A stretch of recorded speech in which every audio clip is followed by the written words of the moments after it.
and get a playoff spot in the West. Let's look at some keys for you, beginning with the Calgary offense. And they've got great wide receivers on the right side and a newcomer on the left, Lee. Emmanuel Tolbert and Larry Willis are both having excellent years, 49 and 47 catches each, second and third in the CFL. And you know what they really needed was to balance that receiving core. They think they've done that with Mark Lewis. He's worked with the team all week, and their receiving coach, Freddie Bolitnikov, said that he's fitted in perfectly. He looks good.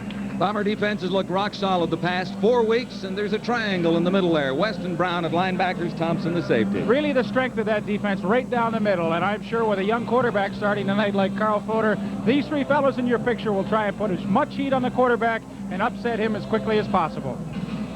Offensively for the Blue Bombers, they'll look to a new quarterback, Mickey, who is starting his third straight game, and they'll also need Perry Tuttle inside. Well, I think one of the things hurting the Bomber offense at the beginning of the year was Perry Tuttle going back out to outside wide receiver. He needs to play the slot back. He's not entirely happy playing that spot, but he's much more effective there. When Murphy comes back, he'll be much better, but Tuttle in the slot is the key for them.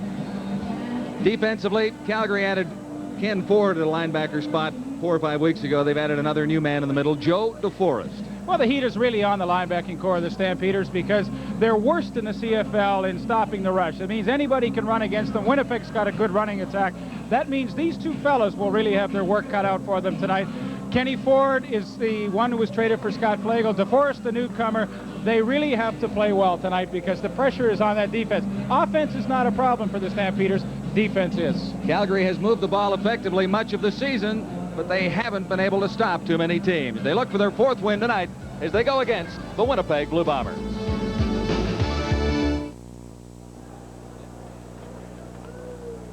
Ready to begin this football evening at Winnipeg Stadium.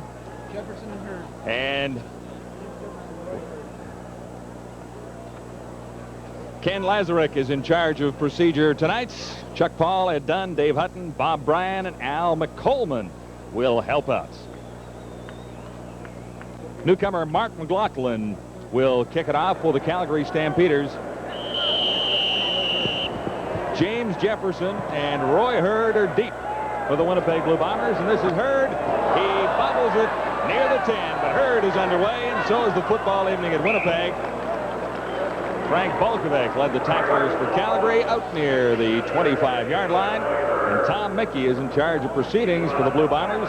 Interesting to note, he'll be backed up by Sean Salisbury at quarterback tonight. Roy DeWalt has been put on the reserve list, at least for the time being.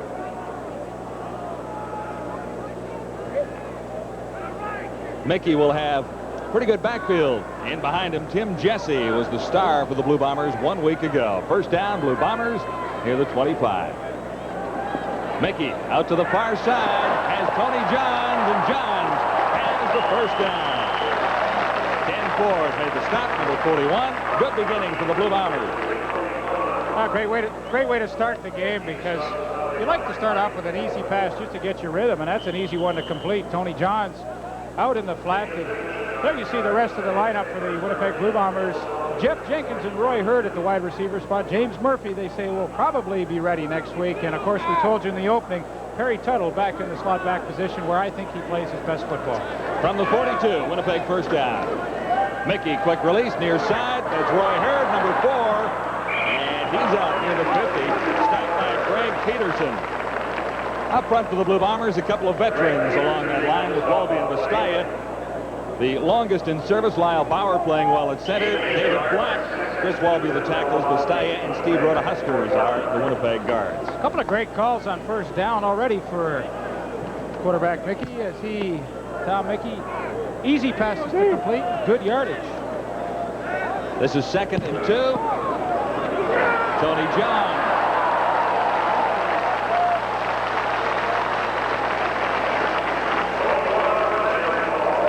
Well, the Stampeders have not been able to stop too many teams in the CFL this year rushing the football. They're not an overly large group up front, so it's incumbent on their linebackers to come up and make a lot of tackles. We saw that time on that last play. Pretty easy job for the Winnipeg line to create a hole. Only one real newcomer, Derek Taylor, in the secondary for Calgary in 1988. Mickey on first down, over the middle, and Randy Beebe. And Beebe very close to a first down at the 41. Joe DeForest and Ken Ford on the tackle. Well, it's Let's have a look at the newcomer, Joe DeForest. He was late cut of the New Orleans Saints this year, and he's just back in his zone coverage. And Randy Baby hooks up in front. Nice pass better, good catch. And once again, the Winnipeg Blue Bombers pick up a first down. Their third in a row on this opening drive.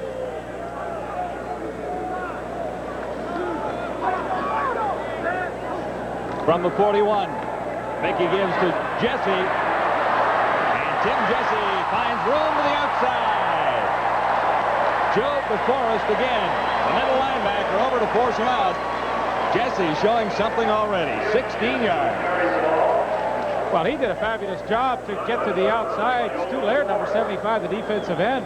Looks like he has it closed down. We'll watch he closes it down, but the good speed of Tim Jesse to the outside, a pretty good move to get around Ronnie Hopkins. You know, ironic as it is, Willard Reeves replaced him in the Washington Redskins lineup, and now Tim Jesse ends up as a Winnipeg Blue Bomber. Even Steven trade. This is Jesse, flags are down. It could be procedure against Winnipeg.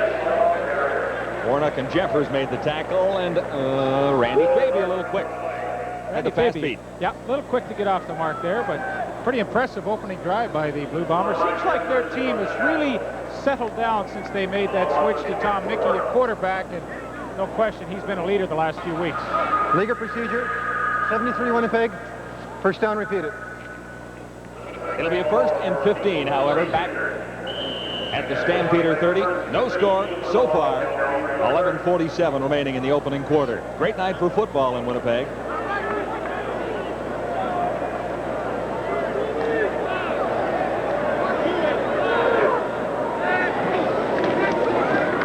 Mickey out for Hurd. Hurd looked to have room to the outside, but the Stampeders closed rather quickly. Chris Major in to make the stop, and there looked to be room out there late. Sure did, but Chris Major's having himself just a heck of a season. He leads the league in interceptions with 8. And watch how quickly he comes up to react. Randy Baby from the slot back spot goes out and tries to get a block on him. But he just fights it off and turns Hurd back to the inside, which you always try and do to get a little help from your friends. And that's a pretty darn good play by Chris Major, the league leader in interceptions. This will be 2nd and 13. Mickey drops deep, flips it out for Tony Johns. What a great run by Johns inside the 5. David Black, pretty good block. Well, you hit the nail on the head, Wellesley, because number 51, David Black, gets a great block on Lamont Jeffers right there, and that brings Tony Johns free. And outstanding run downfield, and the Bombers really have put themselves together. A beautiful opening drive. 26 yards on that carry by Tony Johns, who has been around in Canadian football, but looks like he's found a home in Winnipeg, at least on his performance the last couple of games in particular. Well, Tony played his football in Toronto, Lorne Park Secondary School out in Mississauga, went down to Henderson State, actually on a track scholarship. And they got him interested in football, and turned out to be a pretty good player, signed by the Montreal Alouettes, and now finds himself he found himself with the Toronto Argonauts and then traded out west. Part of the trade that saw Jeff Boyd go to Toronto. Jeff Smith and Tony Johns coming to Winnipeg for Jeff Boyd and Ryan Hansen. Ron Hopkins being attended to by Pat Clayton, the Stampeder athletic therapist. 10:33 to play in the opening quarter. The Bombers have marched impressively. Tom Mickey perfect so far. 5 of 5, 63 yards. And he's used 3 different receivers. He's also used 2 different runners. Tony Johns and Tim Jesse both have been effective. I think Mike Riley has to be pretty pleased with the way his team has rounded into form lately. 5 and 5 on the season. Not probably the record he would like, but they made so many changes early in the year, and you just do not replace some veteran guys overnight, and it takes a little while for the team to gel. Aaron Brown said that in our CFL report show, and it looks like the defense is coming together, and of course the offense looks pretty good in the first quarter. Don't underestimate the skills and the talent of Tom Clements, who was a quarterback in Winnipeg a year ago this time, and it is not easy to find a replacement, particularly for that spot. Bombers first down, goal to go from the 3. Tony Johns, not quite.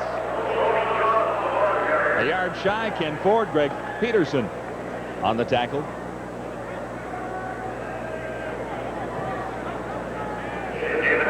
This is an area where the Winnipeg Blue Bombers in the past have had no trouble getting it into the end zone. Of course, they relied so many times on Willard Reeves to do that. This year, a bit of a different look on offense for them. They don't have that big bruising back like a Willard Reeves. They need good blocking up front. Second and goal from the 1. Flags are down. John's into the end zone. As the ball is, but there is a flag on the play. So hang on before you chalk up 6 for the Bombers. Costly at the 1-yard line against the Big Blue. Offside. Line up, Winnipeg offside. Second down, repeat it. Bombers lined up offside that time. That's a tough one to do. So it is second down, goal to go from the 6. And considering Winnipeg was first and goal to go from the 3, this is rather costly right now. That sure is. You know, they had the short yardage team in there. Pretty easy for them to punch it into the end zone. Now, of course, all the receivers come back into the lineup as they work from the 6-yard line. Let's see what Mickey can do from here.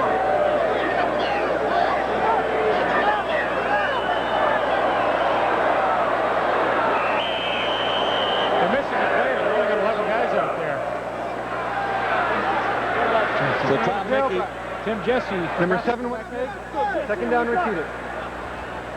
Tom Mickey took the time count violation.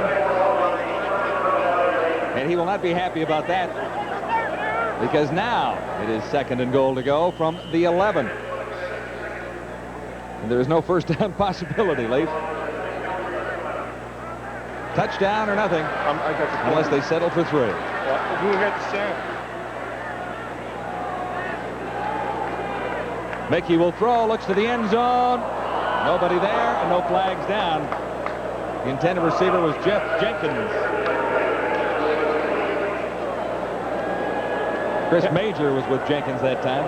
Safety blitz, too, from number 24, Greg Peterson. He came in from the right side, and you'll see him get there a little bit late. It didn't really affect the throw, but the pattern looked kind of messed up from the beginning, and overthrowing Roy Hurd, no chance to complete that football. So what looked like a pretty easy touchdown for the Winnipeg Blue Bombers now turns into a Trevor Kennard field goal attempt. Well, it's unlikely that Trevor will miss this one. And he makes me turn my word as the Blue Bombers march it all the way down to the 3-yard line, but have to settle for 3 points from Trevor Kennard. Winnipeg in front of Calgary by 3 early in the first. Trevor Kennard, our Canadian Star of the Week, is named in the CFL report prior to this game from Week 9. Had a great Week 9. 6 of 7 field goals in the Bombers' big win over BC. Perfect tonight so far. 1 for 1, the Bombers in the lead. Well, it really makes it easy on a head coach when all he has to worry about is offense and defense, and never really about the special teams. Trevor Kennard and Bob Cameron, seems like those two have been around forever. Bob Cameron, always a tremendous punter, second in the league right now, 44.8. Trevor having an excellent year, kicking the field goals, so makes life kind of easy for a head coach when he just knows that he's going to get good production from his special teams, especially his kickers. On the sideline, still waiting to see action, Carl Fodor. The Bombers took 5:56 to march that football all the way upfield and come up with 3 points. Sean Faulkner, Mark Lewis deep for Calgary. This is Faulkner. A little room to the outside as Faulkner gets to the 44, stopped by Benny Thompson, 37. Pound for pound on the Winnipeg Blue Bombers, I'd say Benny Thompson's one of the tougher guys on that team. He plays that middle safety spot, and he plays it like a linebacker. And, of course, you can see how well he plays on the special teams, hustling down into that kickoff. First chance for the Stampeders offensively now. They begin at the 44. And Carl Fodor starts his second game in the CFL. This is Tim Petros. Closed up rather quickly, but Petros was able to grab a couple. Stopped by Greg Battle. Offensively for the Stampeders, it is Fodor the quarterback. 2 Canadian runners, Andy McVeigh, Tim Petros, Marshall Toner, Emmanuel Tolbert. The inside receivers, Mark Lewis and Larry Willis outside. Well, Larry Willis had a big game last week against Ottawa. 9 catches for 125 yards, 1 touchdown. No question, he's the big play on that offense. Big play guy. And 2nd and 7 for Porter now.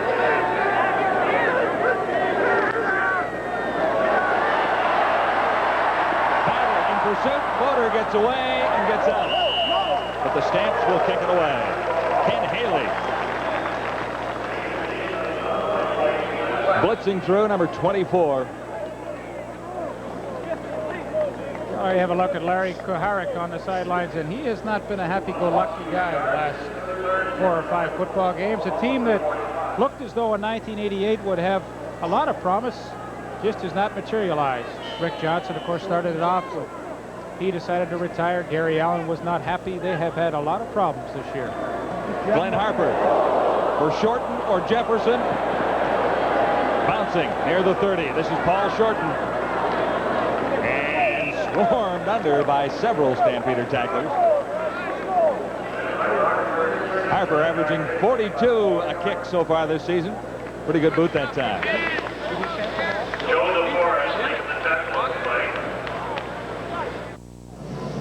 A little bit of contact on Glenn Harper, the punter, after he lets this thing fly. Willie Fears, number 79, comes in and a little love tap. No flag. Glenn seems to be fine. Seems like every time these two teams play, the Winnipeg Blue Bombers really try and put the all-out rush on Glenn Harper. They feel he's one of the slower kickers in the league. He's a pretty good punter, but he doesn't get it off as quickly as some of the other guys in the league do. This is Tim Jesse on 1st down for the Bombers. Nowhere to go. That time, Joe DeForest, number 44, in his first start for the Stampeders. And he has made a couple of tackles and a couple of plays already. Gain of 3. Jeff Jenkins getting his 2nd start for the Winnipeg Blue Bombers, originally with the Minnesota Vikings in their training camp. Could not make that team. In his first game, he had 4 catches, rather. 2nd and 7. Bombers leading by 3 at the 35 now. Mickey over the middle, too far for Perry Tuttle. Derek Taylor was nearby. And that'll bring on Bob Cameron.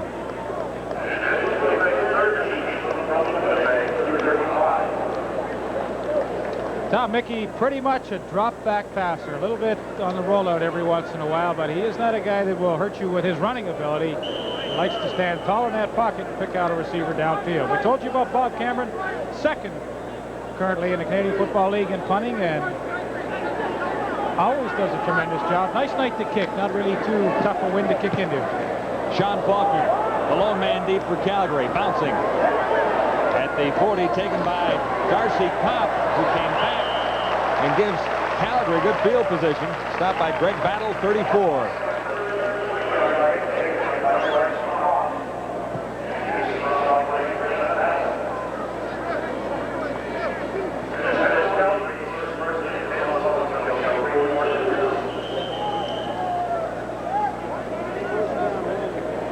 Not a great kick for Cameron that time. Only 33 yards. Calgary, good field position beginning at the 42.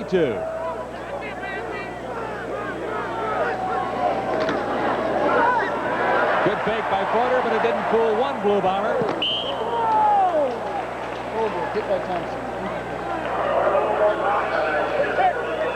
Well, the fake didn't fool number 79, Willie Fears, one bit. He came in, and usually what you try to do is slow down the rush with the play fake, but Willie Fears wasn't fooled at all. In fact, number 51, Rod Lasso, tried to trip him as he came through, and Emmanuel Tolbert takes a real hit there from number 37, Benny Thompson. 2nd and 10. Stampeders at the 42.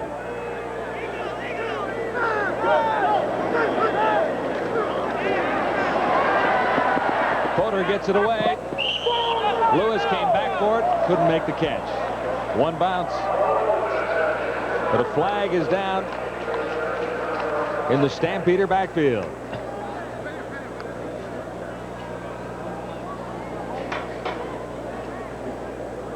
Ken Lazarick in conversation with James West. Holding, 61 Calgary, decline. 3rd down. Mr. Spallettini, Tom Spallettini, Got caught. Stampeders will kick it away. And Harper on the night, 38 even. James Jefferson deep, along with Paul Shorten. Charge was on. Mikowas came through. This is Jefferson, lost it, still doesn't have it. Stampeders have a chance at it, but the Bombers get it. Daryl Sampson. Sampson.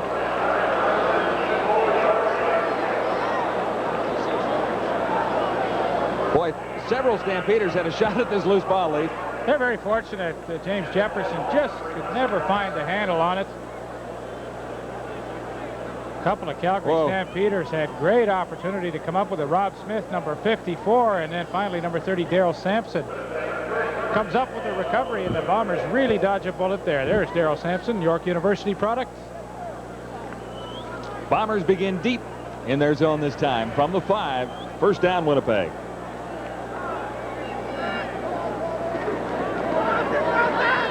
Mickey has his man, but not much room. Chris Major was there along with Ken Ford. Well, that's the same play they opened the game with, where they throw it to Tony Johns quickly out in the flat. A little different coverage, though, that time, a zone instead of a man-to-man. So they had David McCrary sitting right out there in the flat, ready to pick up Tony Johns, and only 5 yards on that game.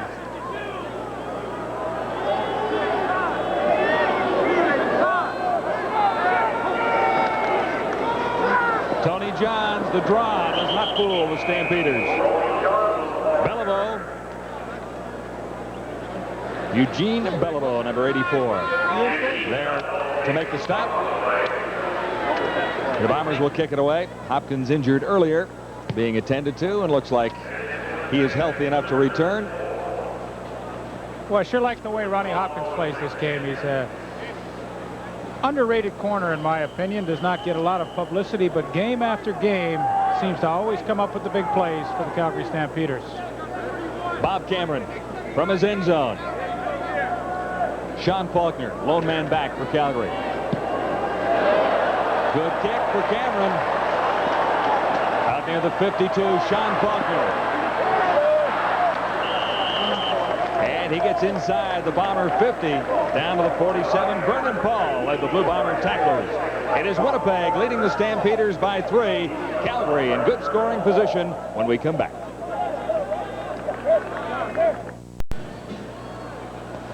Coach Kuharek and backup quarterback for this one, Rick Warman, chatted up on the sidelines.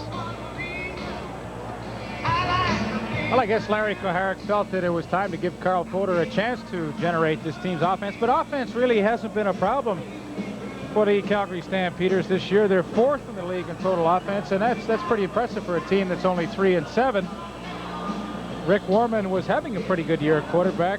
I always consider it a good year when you throw more touchdowns than interceptions, and that's been the case for him. Stamps have moved the football in a lot of offensive categories. That really counts. But when you look at the number of points they've been able to score on a game average, 21.4 is really not enough to win consistently in the CFL most of the time. Although there have been a few more low-scoring games this year. But they have moved the ball. They need the end zone right now. Trailing 3-0 to the Blue Bombers. Calgary first down. This is Andy McBee. Big hole up the middle, and McBee should have the first. Tim Petros leading the blockers as he got to James West that time, but a flag is down. Calgary number 61. First down repeated. 2 penalties in a row against Tom Spallettini. That's interesting, John, in an era where it seems most teams in the CFL try to go with an all-Canadian offensive line. The Calgary Stampeders have 2 imports playing tonight. Rudy Phillips, the left tackle, and the center, Rod Lossow. So they are playing 2 imports on that offensive line, where most teams play 5 Canadians. First and 15.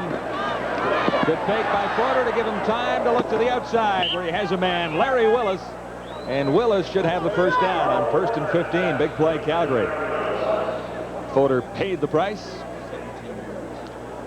17 yards. Well, the Blue Bombers on first and 15, sitting very deep in a zone defense. James Jefferson giving Larry Willis a lot of room on the sidelines, and great job to keep those feet in bounds as he makes the catch. That's number 50 for Larry Willis this year. David Williams in B.C. had a heck of a night last night. I believe 9 receptions to put him at 54. So Larry Willis 4 behind him now for the league lead. First down, Stampeders. Their first down picked up just a second ago. They'll be short on this attempt. Dan Wicklund, number 35, made the stop for Winnipeg. Well, Dan Wicklam's been a pleasant surprise for the Winnipeg Blue Bombers this year. He was their first pick in the 1988 draft. In fact, the 3rd pick overall. So you know they thought highly of him out of the University of Guelph. And he has stepped right into a starting position and hasn't looked out of place at all. Second and long. Almost 10 yards necessary for the Stampeders. Benny Thompson on the blitz, and Boder had no chance. We told you to watch Benny Thompson tonight. Well, we featured him in our opening as saying that the strength of the Bomber defense was down the middle with West, Aaron Brown, and Benny Thompson. Benny Thompson has 5 sacks this year, so you know he is coming after a lot of quarterbacks, and it opens up like the Red Sea. There he comes through and gets the pressure on Carl Foder, and no way to complete a pass. He now has 6. Right.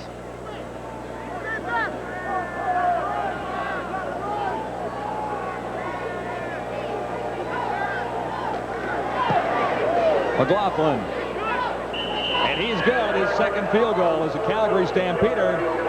And the ball game is even with 2:03 to play in the opening quarter from 42 yards away. Mark McLaughlin out of the University of South Dakota. His 55-yard single won it in overtime for Calgary over Ottawa last week. That's funny. Mark McLaughlin, originally drafted by the Winnipeg Blue Bombers. He did not make the team, went to the Calgary Stampeders on their practice roster and said, heck, you're going to pay me $300 a week to sit on the practice roster. I might as well go back to Winnipeg and stay on theirs. And so he did. And stayed in Winnipeg and then ended up back at Calgary as their kicker when J.T. Hay was released. Bombers decline the kickoff and start from the 35. Tony Johns. Good run for Johns. Met by Quincy Williams, number 91. Gain of better than 5. Tony Johns getting a great deal of work here in the first corner. You would always expect Tim Jesse to be the workhorse for the Bombers, but tonight Tony Johns, who only averages about 3.4 yards every time he touches the football on the ground, is getting most of the work tonight. And going for the first down, Johns comes up short on 2nd and 2.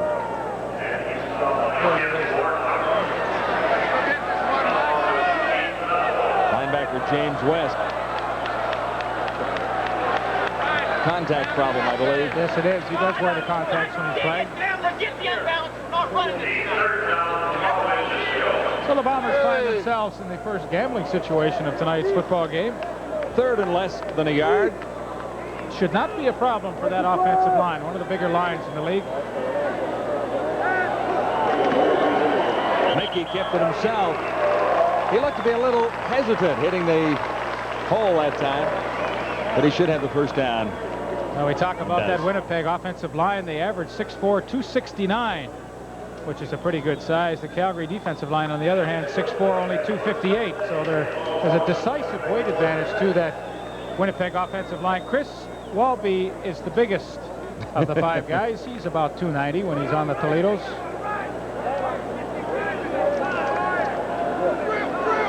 Should be the final play of the opening quarter. Mickey had it batted down. This is Jeff Jenkins. Not batted down, but it was touched, I believe, at the line. Derek Taylor forced Jenkins out. And that's the end of the opening quarter in Winnipeg. All even so far, the Blue Bombers and the Calgary Stampeders on TSN's Game of the Week. The Bomber defense gets arrested as 3-3. Welcome back, man. You come on back. Well, there's Benny Thompson having a little chat. Daryl Sampson and Benny Thompson. Boy, has he turned into a great middle safety this year. Real hard hitter back there. On 2nd and 7, Mickey goes deep, and Faby can't get underneath. Randy Faby, number 73, covered by David McCrary. And some numbers from the opening quarter. Net yards favors the Blue Bombers, 112-16. No turnovers so far. Time of possession also favoring the Bombers. And first downs as well. However, on the scoreboard, it says 3-3. Calgary Stampeders, as you can see, 16 yards in 1 quarter is not very good. And you know, the Winnipeg defense has really picked up where they left off against the BC Lions in their last game. I think the BC Lions only had 80-some yards of total offense for the whole game. So give that Winnipeg defense credit. They are really playing some pretty good football. Bob Cameron for Sean Faulkner. Faulkner near the 10. Out across the 15 to the 17.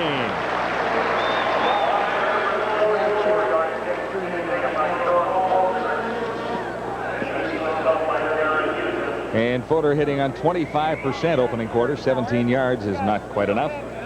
Mickey 7 of 9 for 71. It's a little surprising, though, John. The Calgary Stampeders come into tonight's game with around 220 yards a game passing, which is second in the CFL. Now, that was primarily with Rick Warman at the controls. Carl Fodor only in his second start.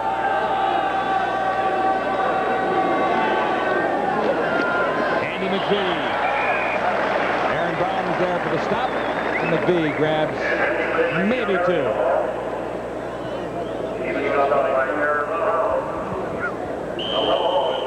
There's my old pal Aaron Brown, who we featured tonight on the CFL report. You went to separate schools together in Ohio at one point, Well, didn't he was at Ohio State. I was at Otterbein. They were about 10 minutes away. I know he always admired our football program up there. And Same size school. I mean, Ohio State would have to admire Otterbein. sure. 2nd and 8. Far side. Tolbert can't bring it down. There were 2 bombers out there. Rod Hill was one. And Rod Hill administered a pretty good hit on Emmanuel Tolbert. Rod Hill, originally a first-round draft choice of the Dallas Cowboys in 1982, has been able to blend in very nicely with this Winnipeg defense. Of course, he's replacing Roy Bennett, who left for the San Diego Chargers, and Roy Bennett was an all-star, so he had big shoes to fill and has done it very nicely this year with 5 interceptions so far.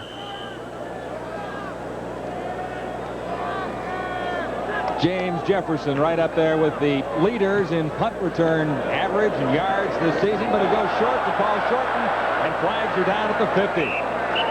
Tim Petros might have been a little... Derek Taylor was a little close, and Tim Petros made the tackle.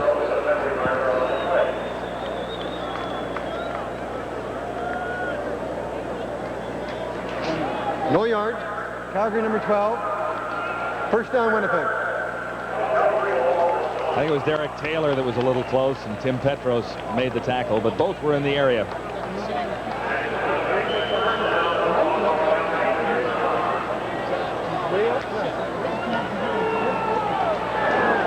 Blue Bombers excellent field position from the 35 of Calgary. All even so far, 3-3. Bombers and the Stampeders early in the second in Winnipeg. Mickey is down. Quincy Williams, number 91, makes the sack. And that's number 8 on the season. Couldn't fool Quincy that time. No, Quincy is the leader on that defensive front 4 in sacks with 7 this year. And good job to keep the play from going outside. Florida Huskers misses the block, and when Mickey has to go back upfield, good reaction by Quincy Williams to come up with the sack. Loss of 1, 2nd and 11, Blue Bombers.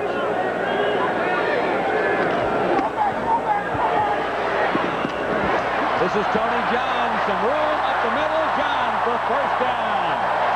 And a few extra. He's inside the 15. Chris Major over to make the stop. 24 yards for Tony John.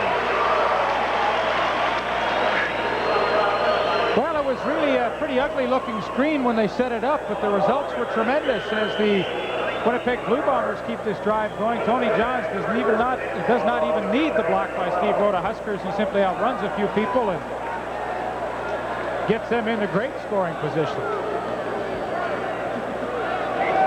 First down, Bombers at the 12. This is Tim Jesse trying the outside, and not much out there. DeForest to make the tackle. Show this last play if you can. Kind of like this guy as a head coach in Canadian football. Well, he's a pretty good, happy-go-lucky guy, and if he's turning on the inside a lot of times, you don't know it. Watch the block by Roy Hurd right there on Lamont Jeffers. You know, It's not too often you get wide receivers that want to mix it up, but here's a wide receiver taking on a linebacker. That was a pretty good hit. Pretty good reaction, too, by that Calgary defense. Second down, 9 to go, Blue Bombers. Mickey, time, but he runs out of it. Flags are down. Mickey goes to Hurd, and Hurd goes down to the goal line. Touchdown, but there is a flag back in the Bomber backfield. They'll take it back.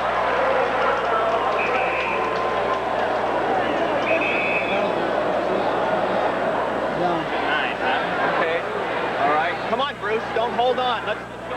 Holding, Winnipeg number 66. Second down, repeated. Steve Rhoda Huskers. Watch the right side. And he will come back in your screen right now. And there you see the hook go out on Stu Laird, number 75. Good call by the officials.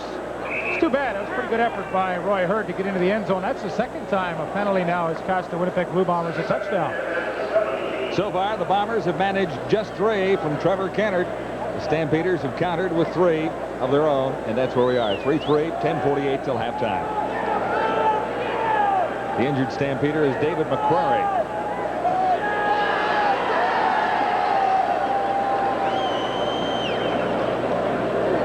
Penalties have cost the Bombers tonight.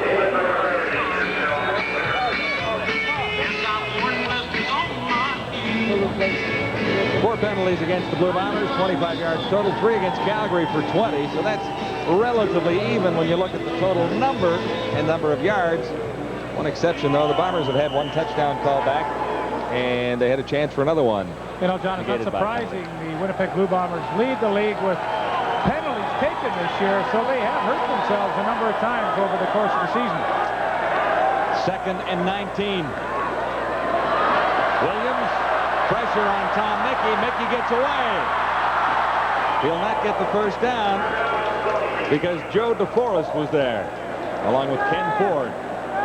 2 linebackers, we pointed out, as keys for Calgary's defense. You know, the Calgary Stampeders have not put a great deal of pressure on opposing quarterbacks this year, but so far tonight in the first half, they've done a good job. Quincy Williams, Stu Laird, with some pressure, forced Tom Mickey to run, and then Ken Ford, along with some help from Joe DeForest, bring him down, and once again a penalty costs the Bombers the touchdown, and Trevor Kennard comes in to try and put them into the lead.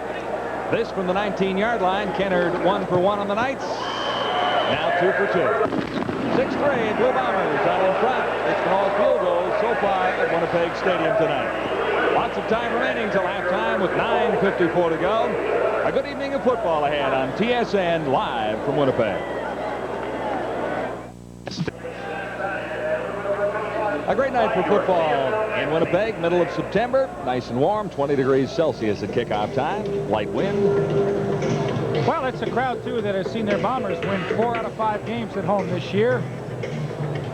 So they know when they come to Winnipeg Stadium, they usually go home a happy group. They are happy right now. It's 6-3 the Bombers. They're out in front. Could be a little more for the Blue Bombers, as we pointed out. Could be 14-3 with no problem. Fred Biletnikoff. There weren't many finer pairs of hands in the National Football League than Fearsome Fred in his days with the Oakland Raiders. Well, he was a great one, of course, inducted into the National Football League Hall of Fame this past summer, along with Alan Page, Mike Ditka, and a few others. Freddie and I had a nice chat before the game because, of course, he played with the Montreal Alouettes at the tail end of his career. Said he loved being in Montreal. It's a great city. First down. 10 to go. Stampeders at the 35. This is Tim Petros. James West, number 58, led the Bomber tacklers. 5-yard gain, or at least close to it.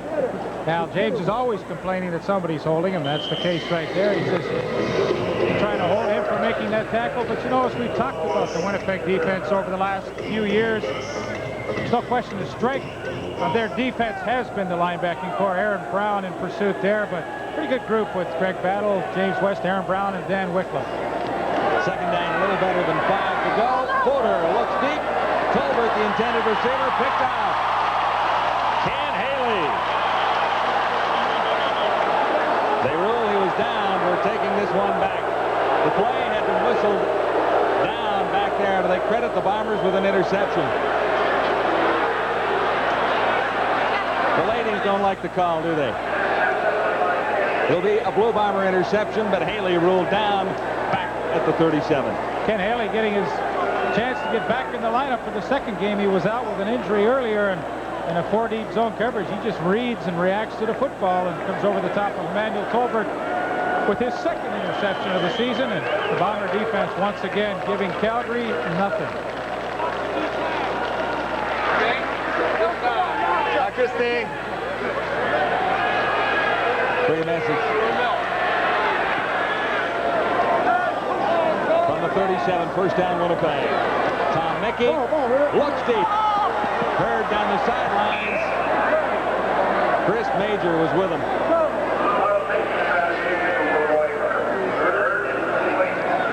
David McCrary is back at his left halfback spot. He was shaken up earlier in the game, retaped and back out. Chris Major has really turned into an excellent cornerback in his second season with the Stampeders.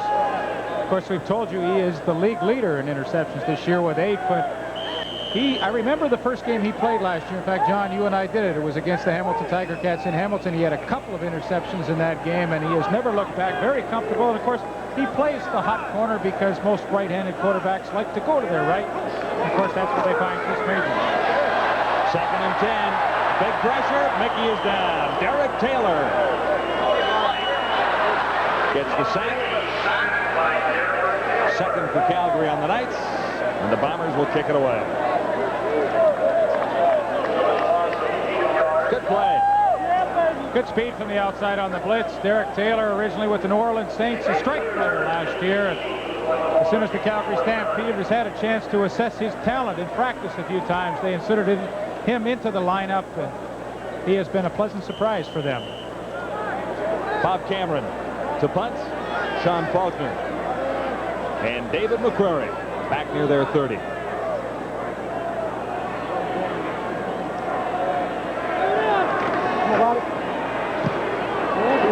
of a rush on Cameron. He gets it away, and it's a good one. This is McCrary.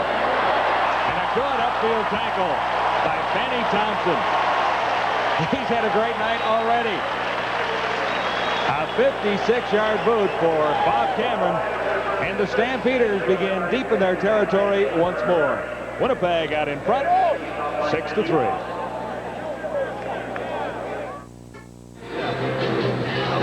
No, that was the screen. Tom Mickey and Perry Tuttle in conversation on the sidelines. Tuttle a little late getting to the game tonight. He was watching Clemson on TV, and they lost a heartbreaker this afternoon. He, of course, a Clemson grad. Stampeders with a first down. They begin at the 26, trailing by 3. Fodor, time to get it away for Tim Petros. James West stopping Petros well short of the first down. Really shows you why James West is such a good linebacker. You know, he's the linebackers in the CFL as a group are probably the most talented players in the league, and James West breaks down quickly, gets his feet under him, and does not allow Petros to get to the outside. So even if he doesn't make the tackle, he's got some help from the rest of the defense, but he is one of the best. Stampeders facing 2nd and 7. Fodor intended that one for a receiver who fell down. Willis was pushed, and a flag is down. Stampeders will get a first down out of this. Larry Willis tripped up near the 45. Forward pass interference. Winnipeg number 10. First down Calgary. Ron Hill takes the penalty. Stampeders gladly take a first down. Second first down of the game for Calgary.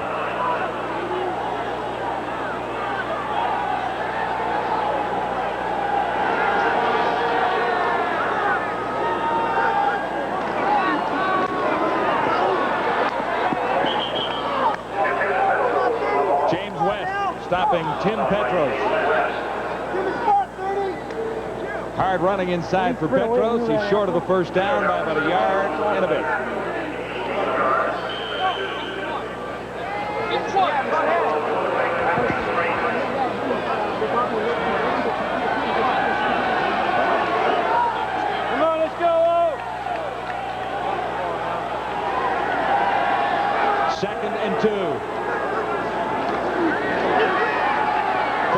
deep. Intended it for Willis, and Benny Thompson was there. Almost had an interception.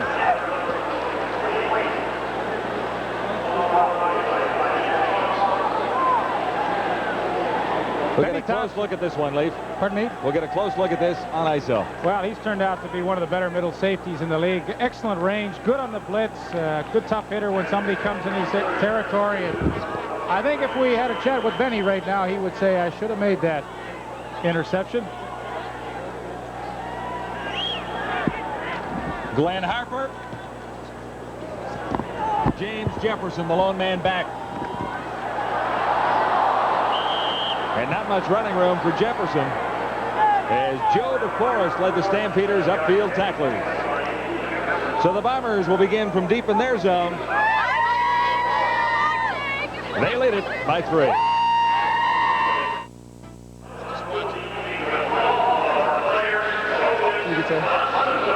Aaron Brown on the Blue Bombers sideline.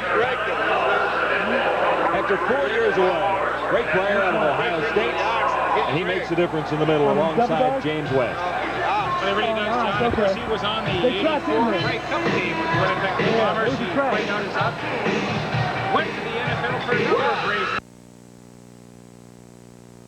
Before he came to Winnipeg, so he got a certain amount of years of service, and he would be under full pension, which is a pretty good piece of change when you're retired from football. And he now gets full pension plus a little bigger piece of the pie, so it was a good move financially for him.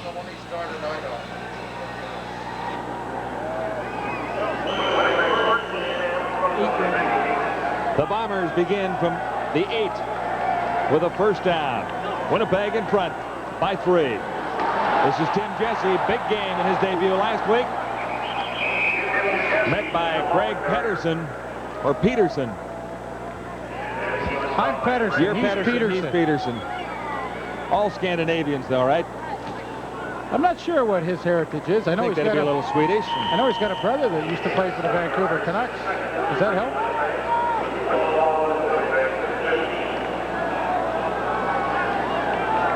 Second down and 3. Blue Bombers out to the 15 now.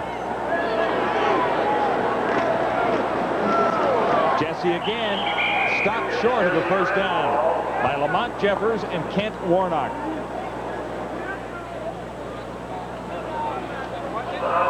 It'll be third down and a little dangerous to be gambling at this point, even though the Bombers are just short a yard. Well, when you've got one of the best kickers in the league and the defense is playing as well as it's playing tonight, really not much of a decision for head coach Mike Riley. Kick it away and let your defense do the job. Pretty good average tonight, isn't it? One big yards. Boomer, 56. Former quarterback from Acadia University, Bob Cameron. Sean Faulkner deep for Calgary. One man back.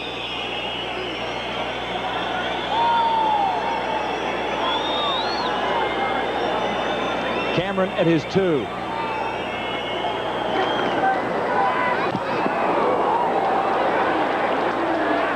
kick. Faulkner back at the 42.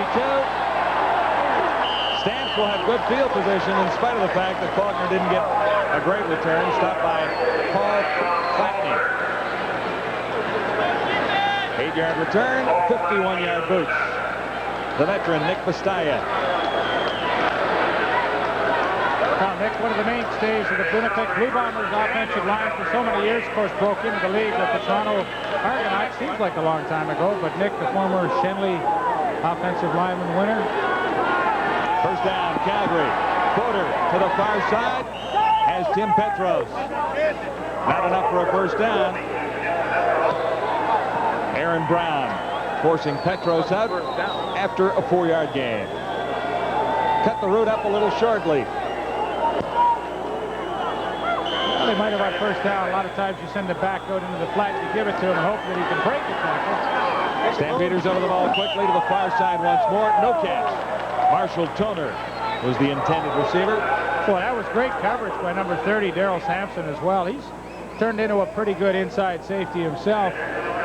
Usually you have your Canadian in the middle, but on the Winnipeg Blue Bombers, Benny Thompson, the import, plays the middle, and Daryl Sampson, the halfback spot, and you cannot do it any better than that. The Calgary Stampeders just cannot get anything going I wonder when Rick Warman will get the call. James Jefferson, lone man deep for the Bombers. Shorter kick this time. Very short, in fact, as it bounces back towards the kicker. And Harper is on the ball. A flag is down, but Harper made the recovery, so it'll be Calgary football. What a smart play by Glenn Harper. You know, we saw that last week happen to the Blue Bombers. Trevor No Kennard foul on the recovered. play. Number 6 Calgary's the kicker. First down Calgary. Now that's not in the playbook. A 16-yard kick and go after it yourself, is it? Yeah, it's not in the playbook, and the kickers don't like that heavy hit neither. He took a shot when he had to go and recover it, but what a heads-up play. And, you know, oftentimes it's a special teams play that can get your offense and whole team, give them a bit of a lift. Maybe this recovery by Glenn Harper will do that. Trevor Kennard did that for the Blue Bombers last week. On a short kick. That's right, and that was a key play for them because it happened early and it really gave the Bombers momentum. Stampeders inside the Bomber 45 of the first down. Fodor carries himself and is hit heavily by James West.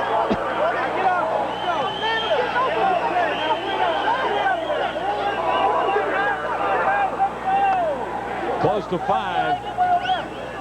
Mr. West has been around the action tonight. It seems like wherever a Calgary Stampeder running back, receiver, or quarterback is, James West is close at hand, and Carl Fodor decides not to go out of bounds and cut it upfield for a few extra yards. I don't know how many times he will do this in his career because you take your lumps. 2nd and 5. Fodor time to throw. Has a man. Larry Willis. Willis inside the 15 and brought down near the 16. Benny Thompson and James Jefferson. Into the final 3 minutes of the opening half. The Calgary Stampeders as close to a touchdown as they have been all night. We'll be back to see if they get it after this.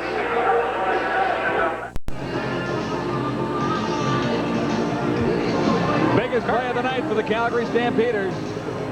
That's a great catch by Larry Willis over the middle, too. You know, he doesn't know who's really behind him, and he stretches out, makes a good catch, and you never know after that recovery by Glenn Harper. Maybe the Stampeders will be able to generate something on offense. Larry Willis always dangerous as well after he catches the football.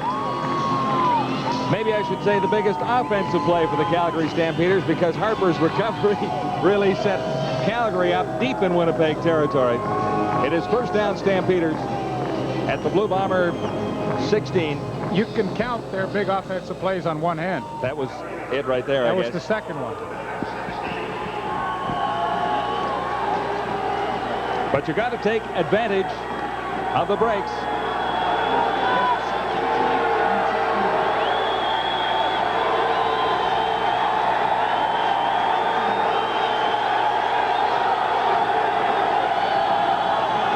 This is Tim Petros. James West has him around the neck. Andy McVeigh leading the blockers. Well, James West once again is everywhere. He reads the guard pulling and follows him down the line of scrimmage and meets Tim Petros as he comes through the hole. The lead block, a good one by Andy McVeigh, but there's James West to hold that game just to about 3.5. Anxious moments for the Stampeder staff. This is 2nd and 7. Fodor goes to the end zone for Marshall Toner. Can't come down with it. Ken Haley was with Toner, who had a chance to make the catch. But pretty good defensive work as well. Well, John, it really was because Marshall Toner had run an excellent pass pattern. He was in behind Ken Haley to the corner, but the last couple of steps, Ken Haley really closed in and finally gets the handout just at the end and knocks the ball away. That is an excellent defensive play because Marshall Toner ran a super pass pattern. Maybe a little more airtime if you really want to get picky on the throw by Carl Fodor, but we'll call it good defense. The Stampeders kept out of the end zone by the Blue Bombers. Mark McLaughlin will try his second field goal of the night. Rick Warman is holding. He'll spot it at the 20. And that time it is wide. Coming into the game, McLaughlin good on 1 of 5. He added one more tonight to make it 2 of 6. And now he is 2 of 7. Well, I hope old J.T. Hayes not watching this game tonight. He'd feel a little funny. Mark McLaughlin not off to a great start as a rookie kicker with the Stampeders. 2 of 6 so far in his brief CFL career, and that is the kind of field goal that you have to make. We'll have a look at him, his reaction after he kind of line drives this one. Looked like a pretty good hole to me, but he didn't blame his holder, did he?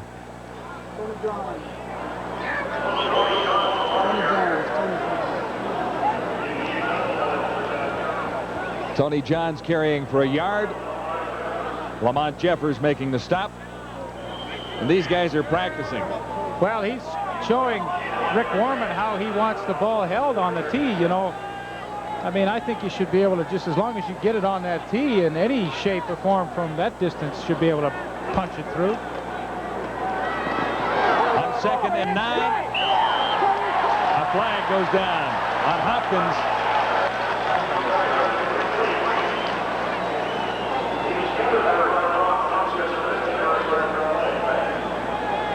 Tom Mickey looked to the left side. Hopkins was there to get the interference call. Forward pass interference. Calgary number 15. First down, Winnipeg. Confirmation from Ken Lazaruk. Well, there's no question he had the left arm up over the top of Roy Hurd as he came over to knock that ball loose. Looked like a good defensive play, but of course you can't make that contact. First down for Mickey and the Bombers. Intended that for Faby. Covered by McRae, and Faby had no chance.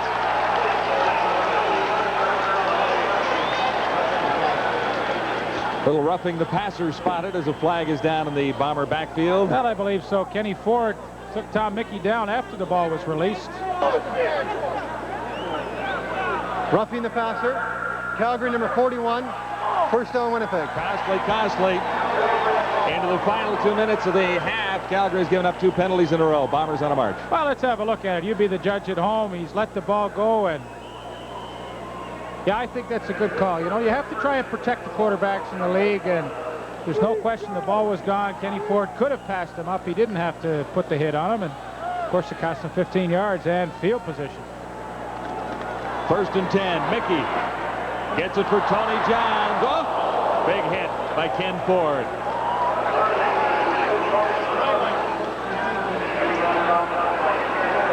Johns grabbed 1 yard.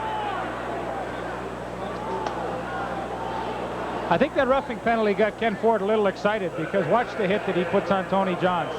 Yeah, that hurts. Here you're going to get an even better look at it from this angle. Jenkins incomplete.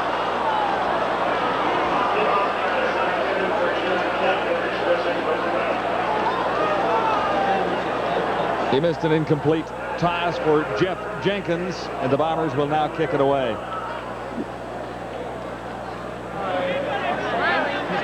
Wendy Williamson is the 1988 Miss Blue Bomber. 20 years of age. Her eyes are blue, as you can see. Her hair is blonde.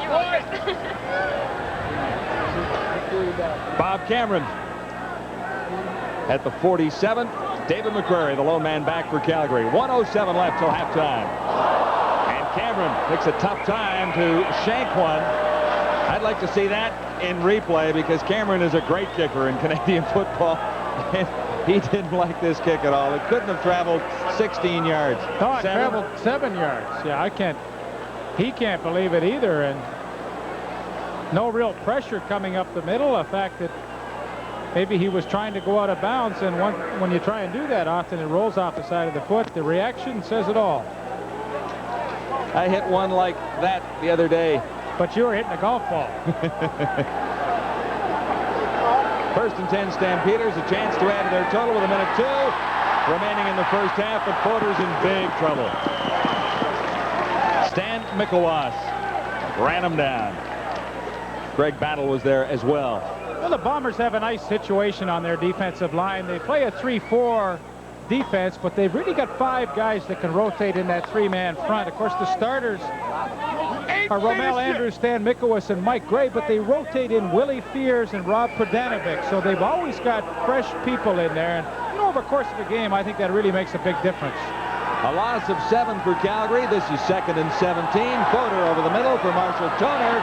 And Toner grabbed down by the bootstraps. Your pal, Aaron Brown. Well, Aaron does a great job to close in on Marshall Toner. He had to chase him down from behind, and those 32-year-old legs do a pretty good job getting a good angle on Marshall Toner and make a nice shoestring tackle. Bring on Glenn Harper once more. 50 seconds to play till halftime. And a timeout on the field. Blue Bombers think they might have a chance with a return here to maybe get Trevor Kennard within field goal range once more. We saw James Jefferson against Saskatchewan a couple of weeks back right here in this stadium. Said Winnipeg up for the game-winning points with a great return and also take one all the way.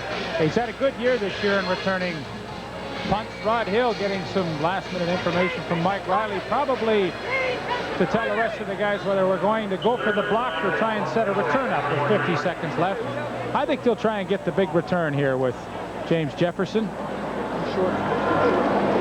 Paul Shorten is also back.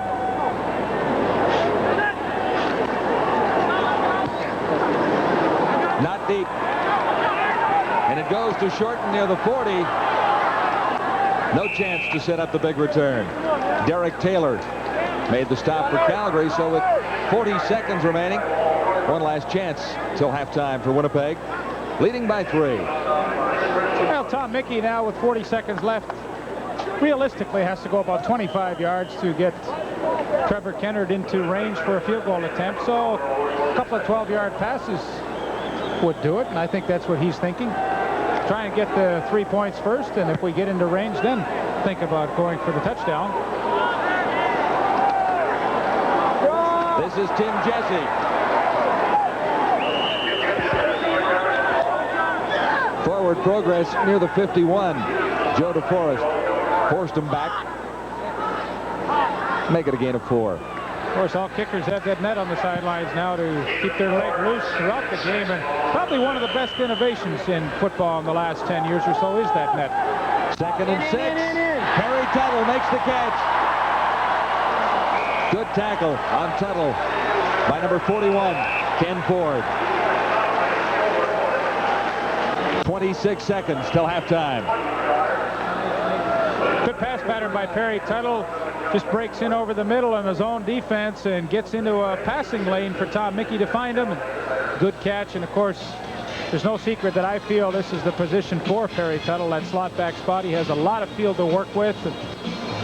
He's always done a good job ever since he moved back into slot back. Injured, Greg Peterson, number 24. Stampeders starting safety. Well, they're now in Trevor Kennard's field goal range at the 40-yard line. Bob Cameron is watching his average drop like the temperature here in Winnipeg in November. He started 47.4. He's down to 34.8 as a result of that last 7-yarder.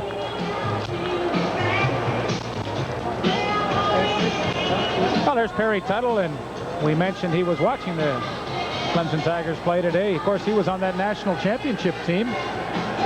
4 yards will put him ahead of Bud Grant on the all-time Blue Bomber pass receiving list. That would put him into 9th place overall.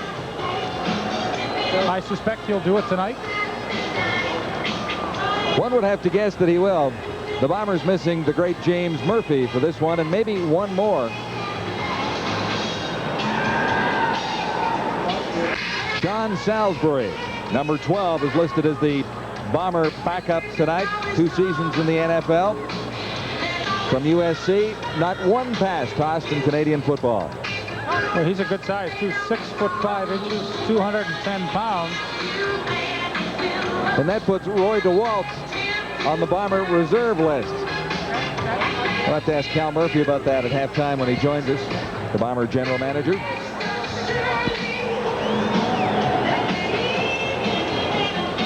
Greg Peterson still being attended to by the Calgary staff. Originally a territorial pick of the Stampeders in 1982, Greg Peterson lost his starting job at the beginning of the year to Scott Flagel, who had signed as a free agent. Of course, Scott Flagel then traded to Hamilton for Ken Ford, and Greg Peterson reinserted that starting safety spot. Of course, if he will be out of the lineup now, at least for one play, and Darcy Kopp, number 32, will come in and replace him. The Blue Bombers lead the Calgary Stampeders 6-4, and maybe we can see what happened to Peterson here. That was a tremendous block on Greg Peterson by number 4, Roy Hurd, and Roy Hurd has really been throwing his weight around downfield. You know, he's 195 pounds, pretty good sized receiver, and if you can get a receiver that blocks downfield, it's just an added bonus. I was not one of them.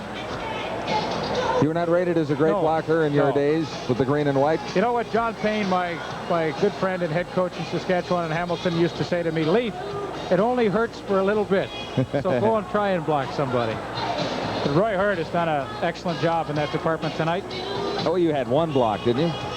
I had one good block on Tom Cousineau of all people. Oh, really? Yeah, he didn't see me coming, obviously. Be interesting to see what the Bombers do. It's kind of like a training camp for their wide receivers, Roy Hurd and Jeff Jenkins, because, of course, when Murphy is able to come back, James Murphy, one of these receivers will go on the practice roster or reserve list, so they are both trying their hardest to impress Mike Riley tonight.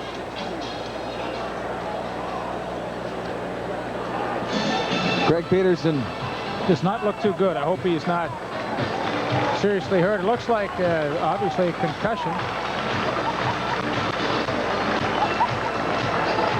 Out of BYU, but it's good to see him sitting up after such a long time lying down on the field and being helped now to the sidelines by the Stampeders medical staff. Greg Peterson. These Blue Bombers in Ottawa next week against the Rough Riders, and we'll have it for you at 7:30 Eastern, Saturday, September 24th. On TSN, and the CFL Report pregame edition will precede that edition of the TSN Game of the Week. Darcy Kopp will fill in for Greg Peterson for the remainder of the opening half for sure. And we'll update the medical status of Greg in the second half. First and 10 Blue Bombers, 22 seconds remaining, opening half. No one to throw to for Tom Mickey, at least until now, as he looks up for Faby. First down, Randy Faby at the 5. 36 yards. The Bombers can hit the end zone with 14 seconds to play in the opening half. Did they work on Darcy Kopp? Well, pretty good protection for Tom Mickey. He had all day to get rid of that football, and finally Randy Faby works back to the football against David McCreary and makes an excellent catch. Mickey looks to the end zone. Touchdown! Jeff Jenkins.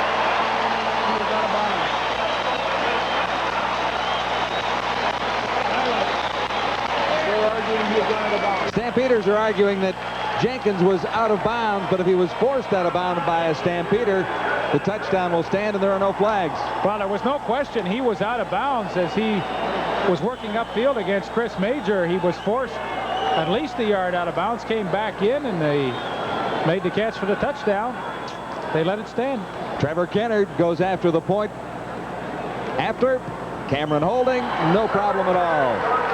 So the Blue Bombers into the final 14 seconds. One big play to Randy Faby, followed by another play for Jeff Jenkins. It is 13-4, Blue Bombers with 6 seconds remaining till the half. Well, his first professional touchdown, Jeff Jenkins. It's a brother Alfred, actually, who's on the Ottawa Rough Rider practice roster right now, Alfred Jenkins. Mike Riley must be a little more pleased. You know, they've had an opportunity to have 3 touchdowns in this half. They've only been able to get 1.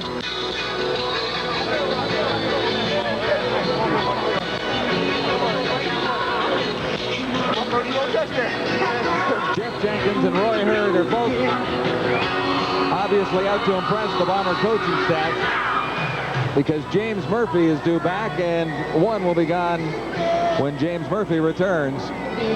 4 plays to travel 64 yards, and in a quick 34 seconds, the Bombers have their first touchdown of the night. Jeff Jenkins. Well, it was a good drive. Perry Tuttle, a nice catch over the middle to keep it going, and then Randy Faby made that super catch down at the 3-yard line. Jeff Jenkins finished it off. Mark Lewis and Sean Faulkner deep, but the kick is short. Taken by Johnson for the Stampeders. And that just about wraps up the opening half.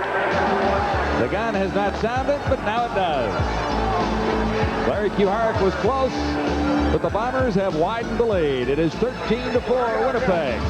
They lead the Calgary Stampeders at halftime in this CFL rematch.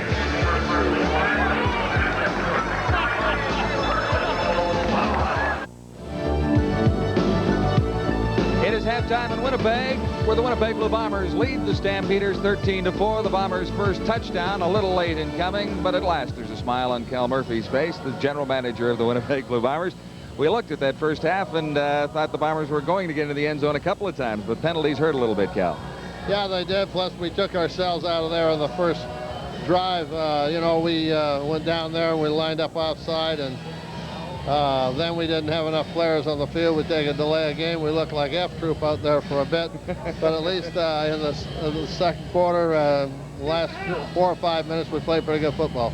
It's nice that you're chuckling a little bit about this, but I think that you have to be a little bit happier with the way the Blue Bomber offense has played, at least if we look back to last week.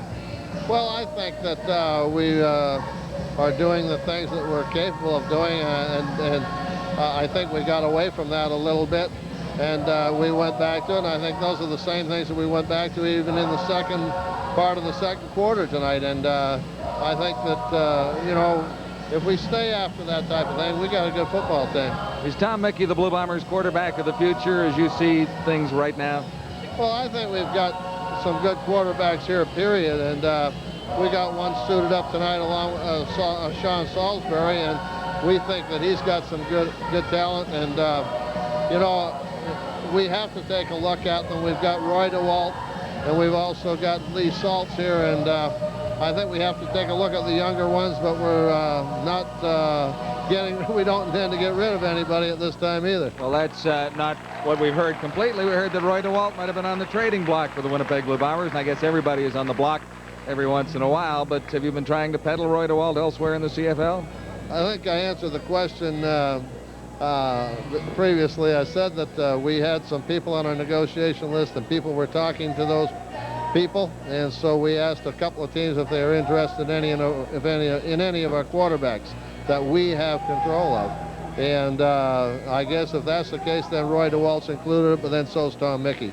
Let's talk quickly about the meetings that went on in Hamilton this week for the Canadian Football League. I know you just arrived back yesterday from those meetings.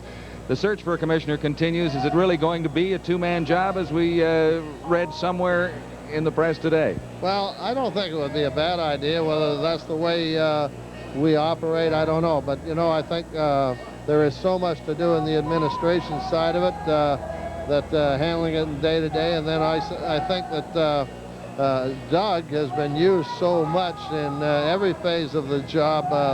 This time maybe it would be a good idea to have somebody up at the top and then have somebody underneath doing the day-to-day administration. But that, I don't have a say in it, so I've got to live with what they do. Thanks very much to Cal Murphy. It is halftime in Winnipeg, and Murphy's Winnipeg Blue Bombers lead the Calgary Stampeders 13-4. We'll continue in just a moment.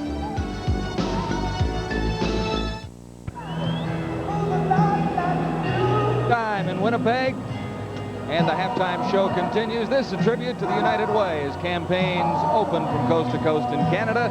A very special evening in Winnipeg to kick off the United Way campaign in Manitoba here tonight. If you can, please give generously wherever you are, coast to coast. Now time for the Columnist Corner. Al Mackey from the Calgary Herald joins me now, and I don't think that there is a better place in Canada to be than Calgary if you are a football reporter, because you are never at a loss for columns. You are never at a loss for something to say about a football team. Well, the Stampeders have become like the Calgary weather. If you don't like them, wait 5 minutes and they'll change, and you'll get something different. It's been a strange year. I mean, I've never yet covered a team where there's been a fight in the locker room right in front of the media while the post-game interviews are going on. That's a first for me, and it was interesting. It's been interesting. Who won the fight as we look back? I believe it was Warman versus Williams, was it not? It was that. It wasn't close. It was sort of a two-hit fight. You know, Williams hit Warman, and Warman hit the ground and took off. That was let me at him, and I guess that's really not what we're here to discuss. But what has been the biggest problem the Calgary Stampeders have had in this 1988 CFL season? Is there one area that is the biggest? I really think personnel-wise, and you can trace it back to training camp, I don't think they're good enough. And they came to camp with only 57 players. That was less than the limit allowed. They let go of people like Richie Hall and Vince Goldsmith for financial reasons, never really did replace them. And then when they started losing, everything compounded itself. There was changes, there was more changes, there were losses, and they never got any rhythm going. And I think they just sort of fell into a death spiral, even going down and down and down. This was a team that won big near the end of last season, challenged the Eskimos for a while in the Western semifinal, and was a team that was coming on strong, we thought, and now so many changes. Yeah, I think what happened is the club got into a situation last year where they changed the coach, and it was a breath of fresh air. Larry Kahar came in, took over, everything was great. And then this year they started off and they started losing, and it's hard to break out of these molds. They got themselves in a situation that a win even last week against Ottawa took them in 2 overtime halves to get it done, and they're just not a very confident team, and they're also not a very good team. As you look at the Stampeders tonight, defense has been the biggest problem. I think everyone has to agree. Is there hope on defense? We've seen DeForest in on several plays. Is this starting to get it back together? The best move they've made all year was trading Scott Flagel for Ken Ford, the linebacker. As you see tonight, he is an impact player. He makes big hits. He's contagious, but their secondary is getting burned. There isn't a consistent pass rush up front. Harold Hallman was a Shenley winner 2 years ago, and now he's not playing anymore. He's on the bench. They need more people like Ken Ford, but the question now is where are you going to find them? All right, thanks very much to Al Mackey for joining us in the columnist corner here. It is halftime in Winnipeg, where the Stampeders trail the Winnipeg Blue Bombers 13-4.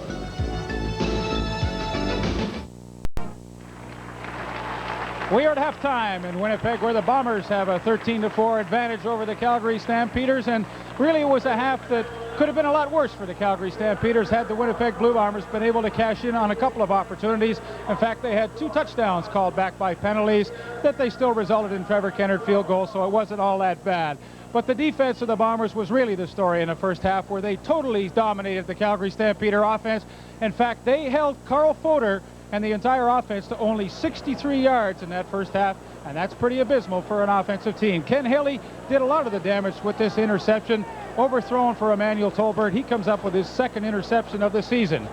The Blue Bomber offense had a couple of opportunities to really put this game away early. They were not able to do so, but late in the second quarter, it was up to Perry Tuttle and Tom Mickey to get things started. Perry Tuttle, who is much more comfortable as a receiver inside at that slot back spot, over the middle, a nice 22-yard gain, pass and run.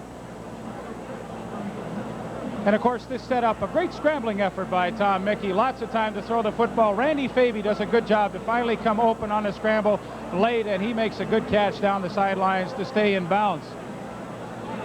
On the next play, Tom Mickey was able to find rookie receiver Jeff Jenkins on a little alley-oop pass, and the Blue Bombers, of course, were ahead 13-4. The Calgary Stampeders, what will they do in the second half? Well, it's simple as this. Defensively, they haven't played poorly, but offensively, maybe look for a change of quarterback with Rick Warman coming in.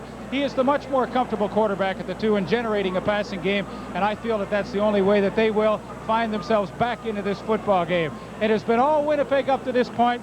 We will have the third quarter kickoff for you in just a moment.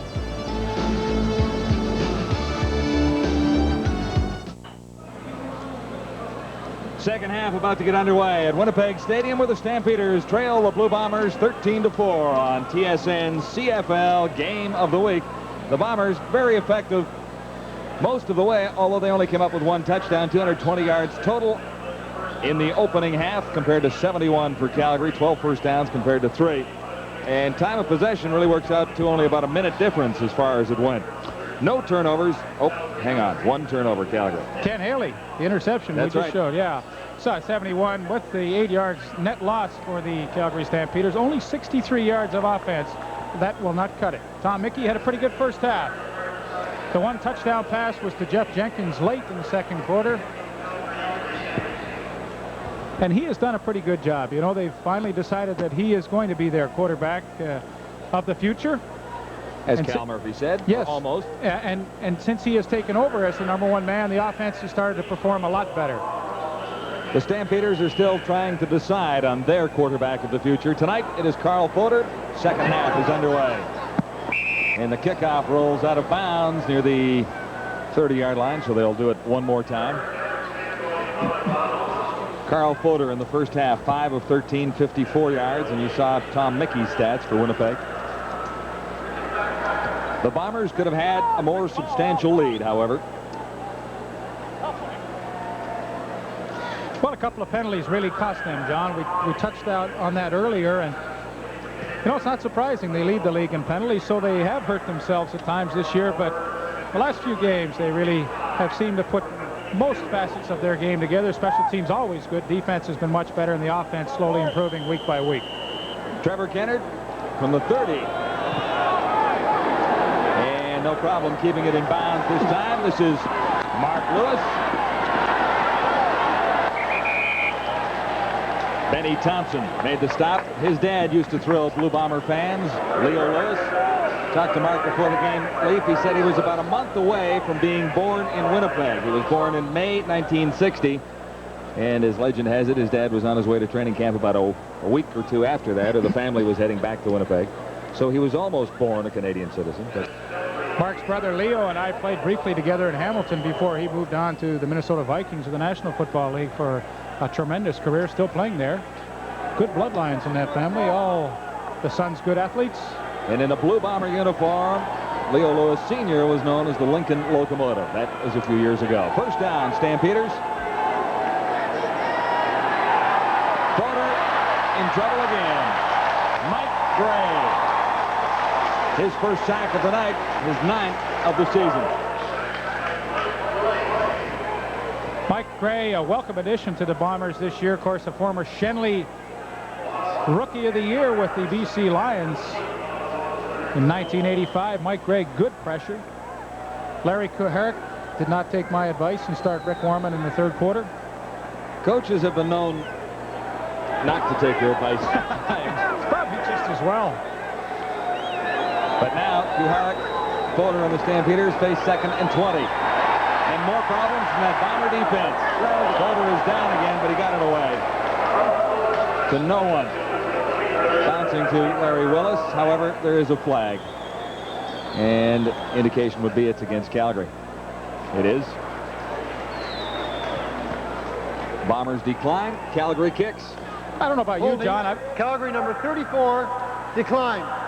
Third down. Andy McVeigh called for the hold, but I've always been kind of a Rick Warman fan. You know, he always played in the shadow of Rick Johnson for the first little while that he was a Stampeder, but his numbers are really not too bad this year. 51%, 12 touchdown passes, only 10 interceptions. And you know, Carl Foder has really struggled in the first half of play and now early in the third quarter.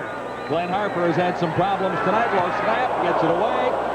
James Jefferson III waits near the 40. Now Shorten, the short man, takes it. I can't believe you said that. Well, I meant he was not playing as deep. Jefferson was the only player well back, but Shorten was a little shorter. And I'll stop now. I can't dig myself out. Well, there's a look at Rick Warman on the sidelines. No indication that he is going to come into the football game tonight still with the warm-up jacket on. Had a little problem with John Williams, his running back, a few weeks ago. Took exception to something Warman said in the locker room. Tim Jesse, Ken Ford to stop.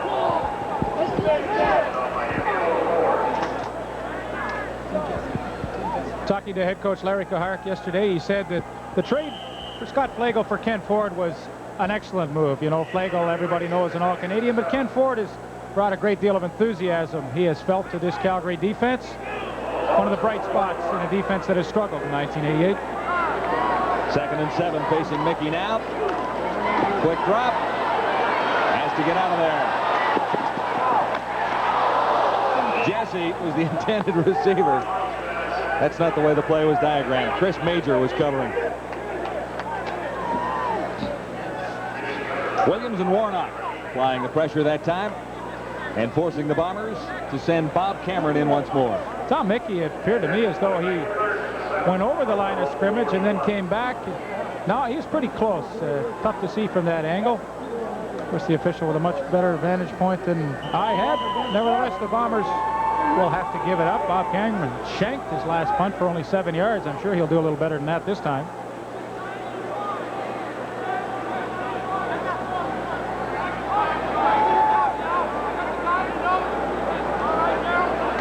Finally, the snap. Cameron for Sean Faulkner. But better this time. And the Bomber punt coverage is top-notch, too. Dan Wicklund led the Blue Bomber tacklers down. He also handles the long snap, so he got down in a hurry. It is Winnipeg out in front of the Stampeders by 9 early in the third quarter.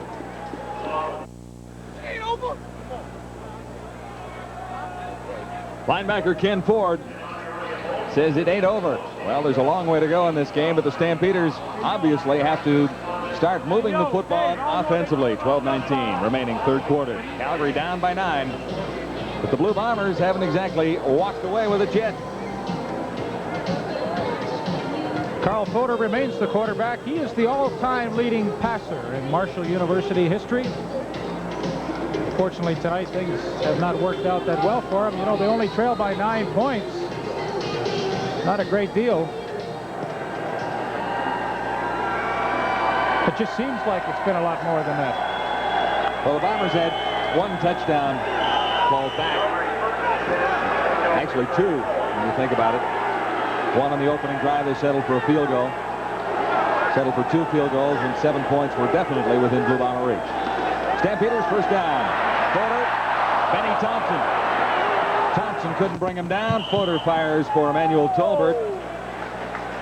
And Tolbert really didn't want to make the catch because he'd come back. Or couldn't make the catch, really. I think Carl Fodor really has to change up his game plan at this point. You know, they've gone to the rollout a little bit and the drop back, but you know, ideally what you want to do against a blitzing defense is try and hit them quickly with some look-ins or some quick outs just to try and reestablish some momentum. Emmanuel Tolbert runs a good pattern, but it's so late developing, you know, he has no angle for Fodor to hit him with the pass. 2nd and 10, Calgary. More pressure for Fodor. He got it away, but paid the price. Mark Lewis makes the catch, and that was a big play for the Calgary Stampeders. Fodor picks up 22 yards on the toss. Aaron Brown was right there in his face. Oh, good pass rush coming from the Winnipeg defense. Aaron Brown right there, but that is an excellent throw under pressure, and Mark Lewis's first reception of the night. A good post pattern on James Jefferson.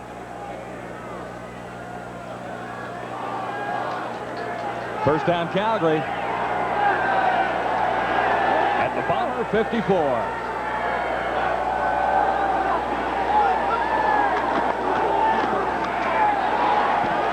That Bomber defense is tough. Tim Petros, who's a big guy, really couldn't find any space there. Mike Gray was there, number 52.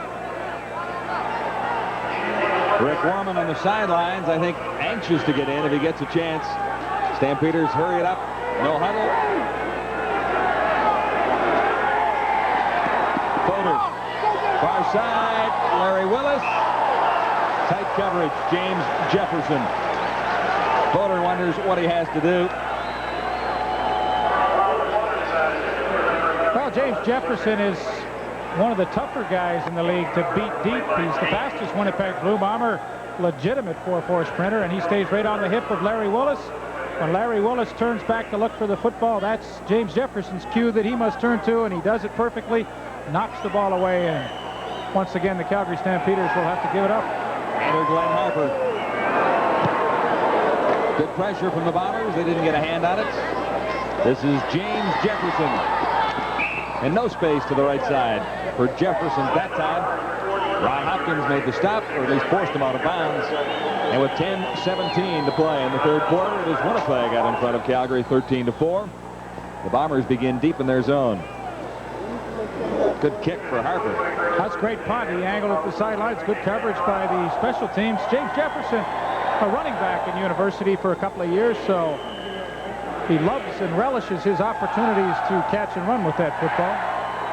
I think the Calgary Stampeders really need to do something on defense now. Force a turnover or something. It looks like the offense is really not going to do it tonight. It's going to be the defense that's going to pull this game out if they are to win it.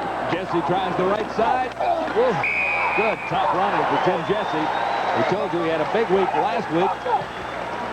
One large run early in the game and a 9-yard pickup there. Chris Major made the stop. Joe DeForest scraping across and pretty good block by Tony Johns to take him to the outside. Tim Jesse cuts it up inside. And boy, when you're backed up in your own territory, to be able to get 9 yards on first down with the running game is a real plus for your offense. This is 2nd and 1. Bombers trying to get out across the 20. Tony Johns gets there with a little second effort. Ken Ford made the stop. Johns needed a little extra mo that time to get out. It's interesting that on short yardage they take Tim Jesse out of the lineup and bring in Vernon Paul and Terry Cochran, a couple of backup running backs, and slide Tony Johns back into that running back position for a little extra beef. Tim Jesse they describe as a slashing style of runner. I'm a little surprised they don't use him as well in short yardage. Terry Cochran, born in Regina, playing for the Blue Bombers. Milton Jones, born in Winnipeg, playing for the Rough Riders. Couple of Canadian running backs. Makes sense, doesn't it? Just moved about 360 miles down the highway.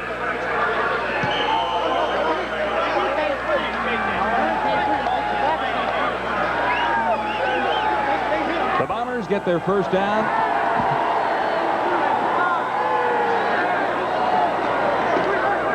Quick pass for Hurd. And the play did not work well at all. Derek Taylor read it well, and the gain is negligible.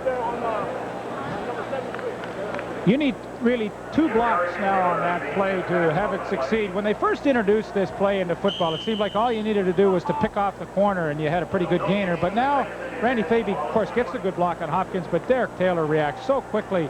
No room for Roy Hurd to run with that football. 2nd and 10, Blue Bombers, leading 13-4 on the Stampeders. Mickey for Jeff Jenkins. Off target. Well, they can thank Quincy Williams, number 91, for that incompletion. He had the pressure right in on Tom Mickey, and of course when he released the football he was hit. The ball underthrown, and the Calgary Stampeders should come out of this exchange with excellent field position. I think the Stampeder defense might be playing a little bit better. It was one area they were very concerned about, and they have held the Bombers at key times in the game. Well, they've done a pretty good job. They've had a few breaks with penalties, of course, but, you know, 13-4, this is still anybody's football game. Calgary, if they could only generate something, would be right in it. Cameron. Sean Faulkner. Faulkner inside the 50, met by Paul Clatney. So the Stampeders, as Leaf mentioned, do have good field position to begin their next possession, trailing the Winnipeg Blue Bombers 13-4. Lots of time remaining in the third. Blue Bomber fans getting a little noisy in the background. You may be able to pick it up as you watch in live from Winnipeg. They had the Winnipeg Wave going. 3-3 first quarter. Bombers had 10 more in the second and lead it 13-4 with 7:48 to play in the third. Larry Q. Harrett and Mike Riley. Riley has the advantage so far. But the Stampeders have a first down at the Bomber 49. Bomber defense. Tough. West and Brown again. Calgary consistently tonight is lined up in a trips formation with 3 receivers to the wide side of the field. It hasn't been any problem for the Winnipeg defense defensing the run tonight, but I'm a little surprised with them. They come back to the same set again. 3 receivers to the wide side. They got Larry Willis at the bottom, one-on-one. I mean, you've got to go to Larry Willis sooner or later in this situation. 2nd and 8. Porter puts it up. On the money, Lee Pedersen. Larry Willis makes the catch with Rod Hill covering, and a big first down play for the Calgary Stampeders. Well, it only makes sense. You know, you send 3 guys to the wide side of the field. You know 9 times out of 10 you're going to get one-on-one on the backside with Larry Willis and Rod Hill, and that's a good matchup. It's a good matchup against any cornerback, and Carl Fodor picked it up and threw a good strike to Larry Willis. Stamps, first down, Bomber, 34. Tip. It hits the ground. Dan Wicklund. It seemed to stay up there for a second. I was looking for a Bomber jersey. That's a good tip by Wicklund, but you know, Pretty good strategy by Carl Fodor once again. Trips to the wide side and then a quick out to Larry Willis. I mean, it's not his fault that that ball was tipped. But I certainly like the strategy that he's coming up with now. 2nd and 10 Calgary. Bombers 34.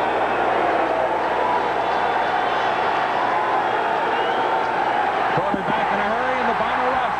There again. Petros couldn't come back quickly enough. Mike Gray with the pressure that time. Seems like Mike Gray's been in that offensive backfield all night long, and he's had himself a pretty good game. And of course, it goes back to what I talked about, 5 guys rotating into 3 spots. They're always fresh and raring to go when they get in there. Mike Gray has had himself a whale of a football game.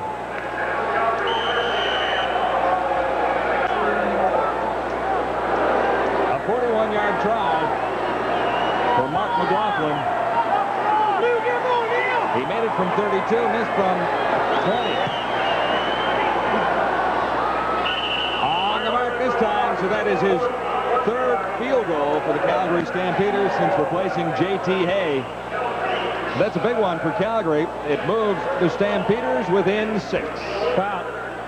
Really nice stroke there by Mark McLaughlin, and nice, smooth, good timing, good hold by Glenn Harper. They changed the holder now, you see. Rick Warman was holding earlier. Now Glenn Harper has come in to do the job, and good results for young Mark McLaughlin.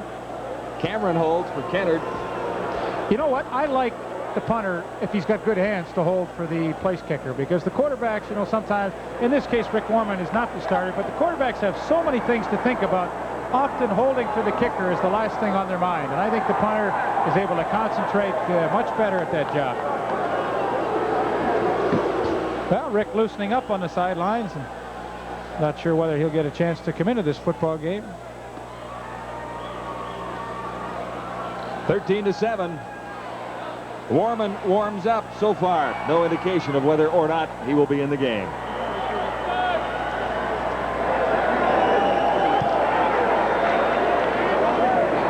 Roy Hurd at the 15. Good return, lost the ball. Stampeders have it.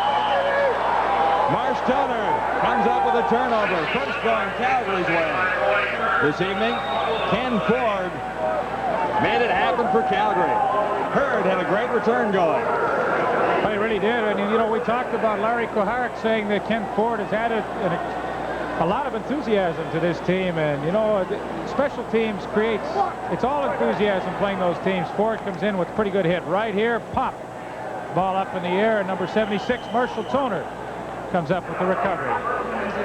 Stampeders here comes at the Kenny 44, Ford. at the 45. You see the hit once again.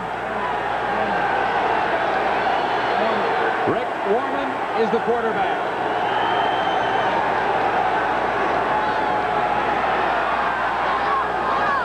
On target, Marshall Toner.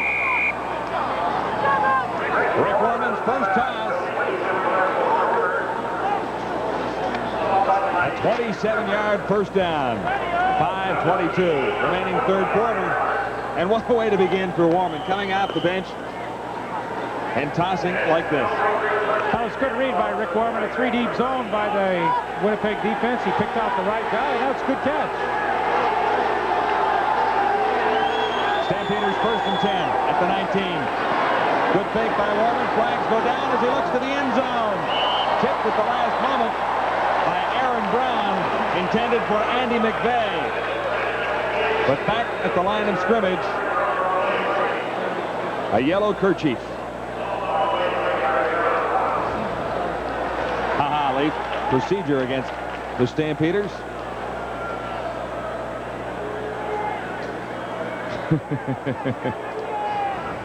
I was just looking at James West chuckling out there and giving the big smile to referee Ken Lazarick. Here's why. Legal procedure. The Calgary line declined. The whole line. 2nd down. That's why. James talked him into charging the whole line with the infraction. Well, that's why he's laughing. when you can't pick out one guy, you just say the whole line. The line likes it that way, too, because then nobody gets singled out. This is 2nd down. 10 to go. Stampeders at the Winnipeg 19. Warman in at quarterback.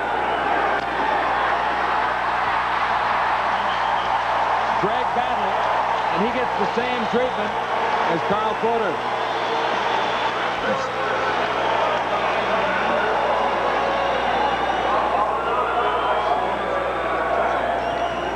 It's only the second sack for the Winnipeg defense tonight, but it seems like they've had a lot more with all the pressure they've been able to put on the Calgary quarterbacks.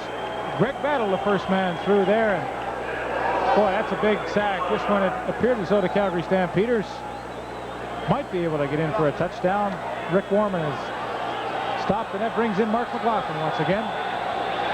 Good on 2 out of 3. This one is on target as well. 2 by McLaughlin in a row, and the Stampeders continue to narrow the gap on the Winnipeg Blue Bombers. 13-10 the score now. Lots more ahead from Winnipeg Stadium.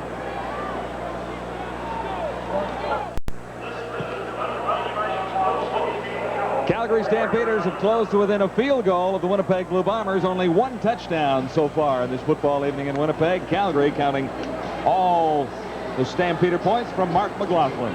Let's have a look here. Watch Glenn Harper's left hand as it stays down right at the edge of the football. Well, Mark McLaughlin got him right on the hand as he came through. You know, I was the holder for Bernie Ruoff, and I always, of course, used to put the ball down with both hands, but hold it with the right. But sometimes that left kind of stuck out there a little bit, and Bernie got me a number of times. Now it's your own fault, Glenn. Get that hand out of there. Bernie hung up the kicking shoes this week in Canadian football. Well, you know, I had a long chat with him when we were out in BC last week, John, and he had been down playing arena football, and then, of course, he came out to the BC Lions. He had not been at home in a long time, and with a 2-year-old son, you know, at the end of a long career, that's all it took for Bernie to see him when he came in on his way to Ottawa, and he said, enough of this nonsense. I'm retiring. Tim Jesse, not much there. Bernie beginning his career here in Winnipeg with the Blue Bombers. I mentioned a couple of weeks ago, but I'll never forget it. Bernie trotting out with the old wristwatch on his hand when he first joined the Blue Bombers in the CFL. Bernie was a different character. He used to, of course, wear the watch, as you mentioned, and at halftime he would read novels in the locker room. He was a little different, but a great kicker and a great guy. This is 2nd and 9. Mickey, far side, and Hurd should have made the catch.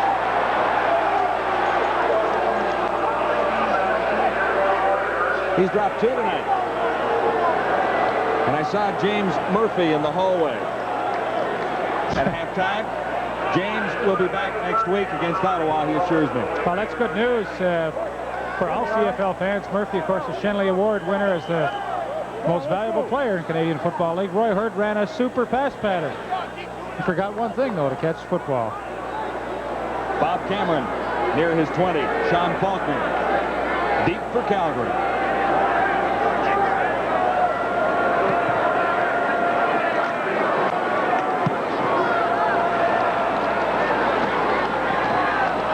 Faulkner at the 35 bobbled it and grabbed maybe 2. Benny Thompson was right on top of him. 39-yard kick for Cameron that time. So the Stampeders in reasonable field positions. They've scored twice in a row. Both field goals. Rick Warman at the controls. Yeah, his second opportunity now to try and move this Stampeder football team. Once again, 3 receivers to the wide side, 1-on-1 with Larry Willis at the short side of the field at the bottom of your screen there. Warman wafts it up for Willis down the sidelines. Picked off out of bounds, but they rule it no catch. Grabbed by Rod Hill. And Willis is shaken up.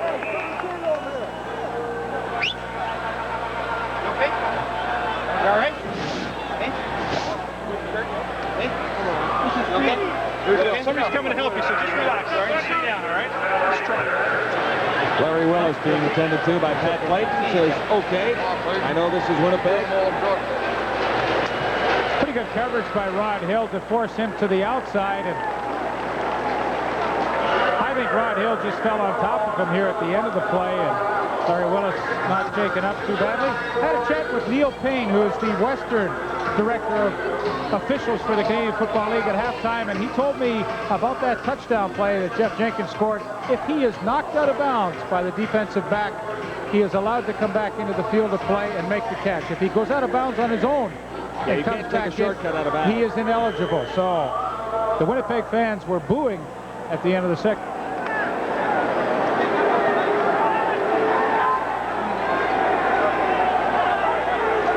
Second down, 10 to go for the Stampeders.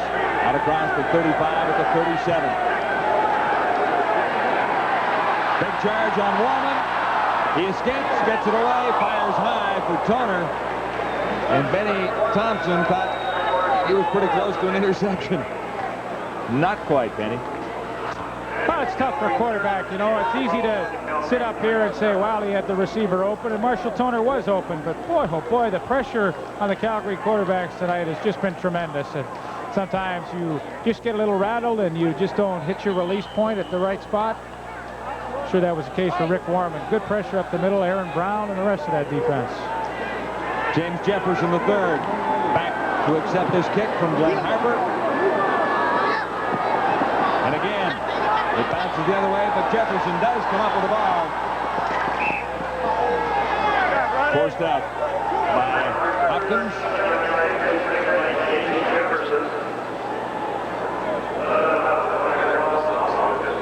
36-yard kick for Harper that time. Not one of his better efforts. 1:53 left in the third quarter. A 3-point ball game right now.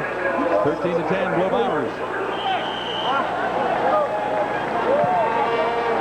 Well, it seems like they've been in control of this entire game, but you know, only 3-point lead for Winnipeg. I guess it seems like they've dominated because their defense has played so well, but the offense really has not done a great deal. This is Tim Jesse out on the backfield for the first down.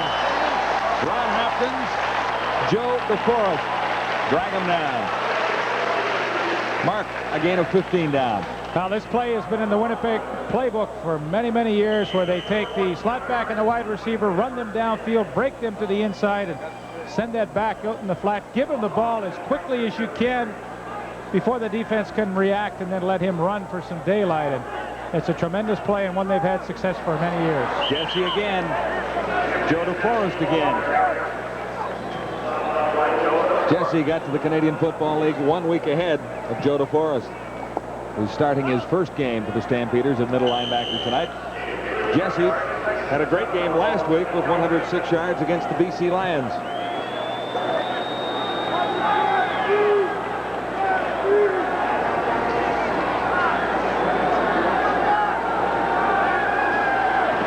Second and 7. This is Hurd. No mistake that time. First down, Winnipeg.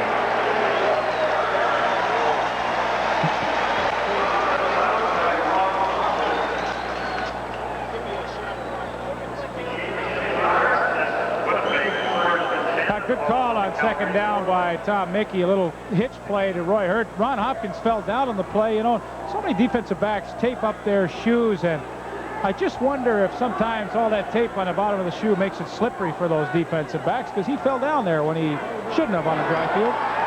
There's Roy Hurd. Nowhere to go.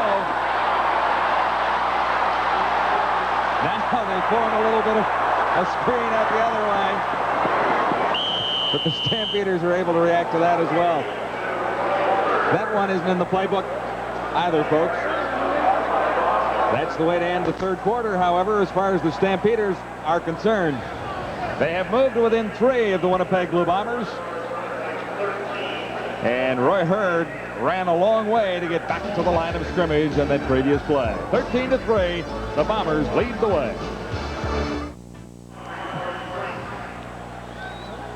The Bomber Bird had them making some noise while we were away. To begin the fourth quarter now, it is Winnipeg with a first down. I make that 2nd and 13. Mickey back to throw. Too high. Jeff Jenkins had no chance at a reception.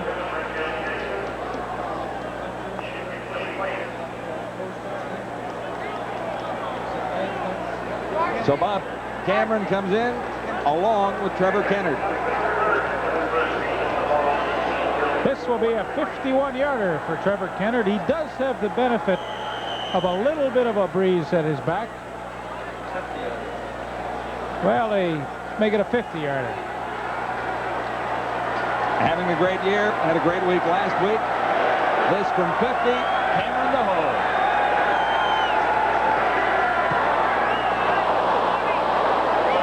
even close as it trickles through the end zone. David McCrary lets it roll for the single point. Tell you one thing, it's a good thing the center Lyle Bauer didn't stick his head up, or he'd have got it right in the back of the head. Well, how about that for Trevor Kennedy? He'd like to have done it on a good field goal, but he is now in 5th spot in CFL's all-time point leaders, 1,366 points. A lot of points. 13,000 would be too many.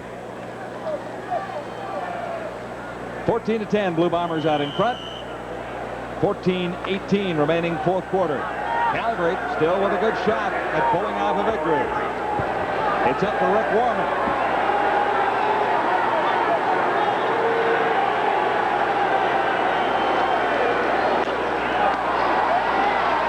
Andy McVeigh. At around 5-yard territory. What a tremendous block by number 12, Tim Petros, that time. He comes up in the hole and absolutely takes on Aaron Brown. Watch to the left of your screen there. Tim Petros, number 12. Look at the contact right there. That's a great block by your running mate. Andy McVeigh hits it up inside. A gain of 5 for McVeigh. 2nd and 5 necessary for the Stampeders. Warman over the middle. Petros was the intended receiver. It really never got through to him.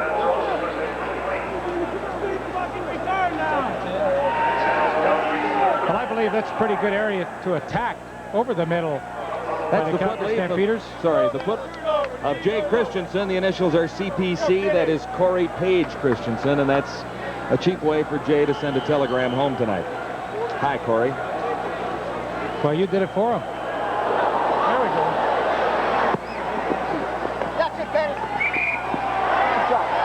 Thompson steps out.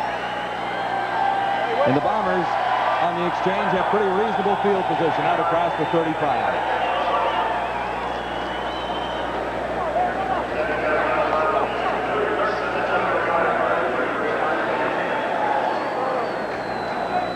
Tom Mickey has moved the Blue Bombers up and down the field quite successfully, at least in the opening half, but he has not been able to find the end zone but once for 6 points. 14-10 right now. 16 of 25, 178 yards. Not bad with a quarter left in the ballgame.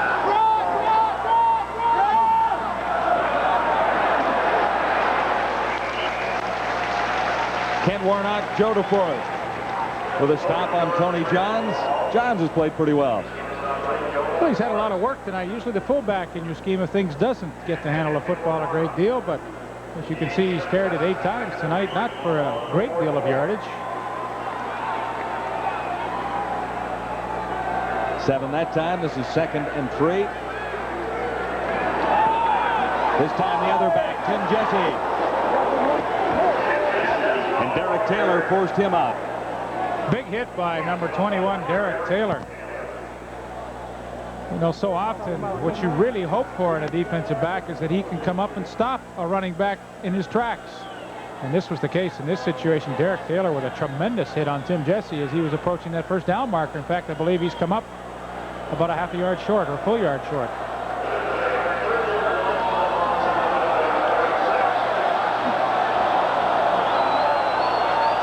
Third and 1.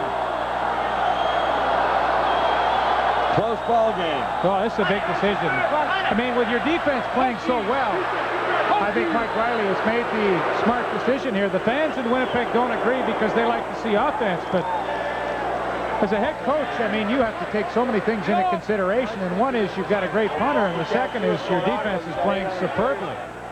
So there's no question at this stage in the game with 12 minutes remaining, kick it away. Sean Faulkner, deep for Calgary, near his 20.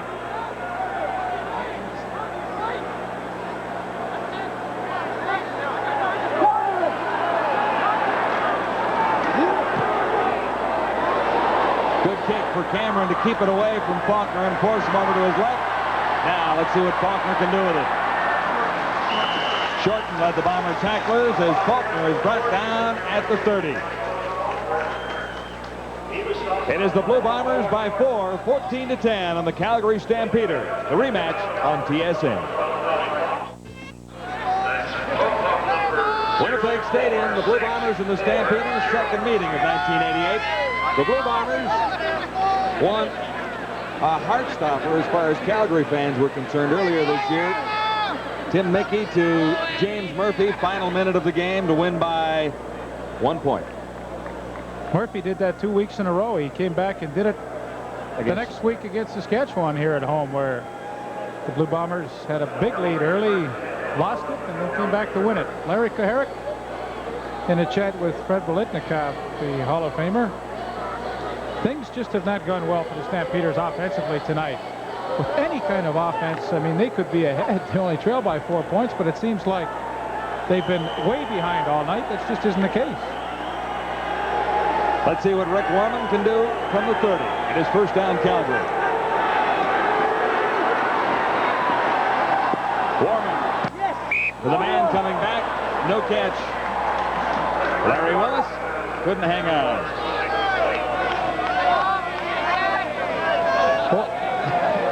I think he wins the award for coming from the farthest away. There's a couple from Gimli here tonight, but Zimbabwe would likely win it.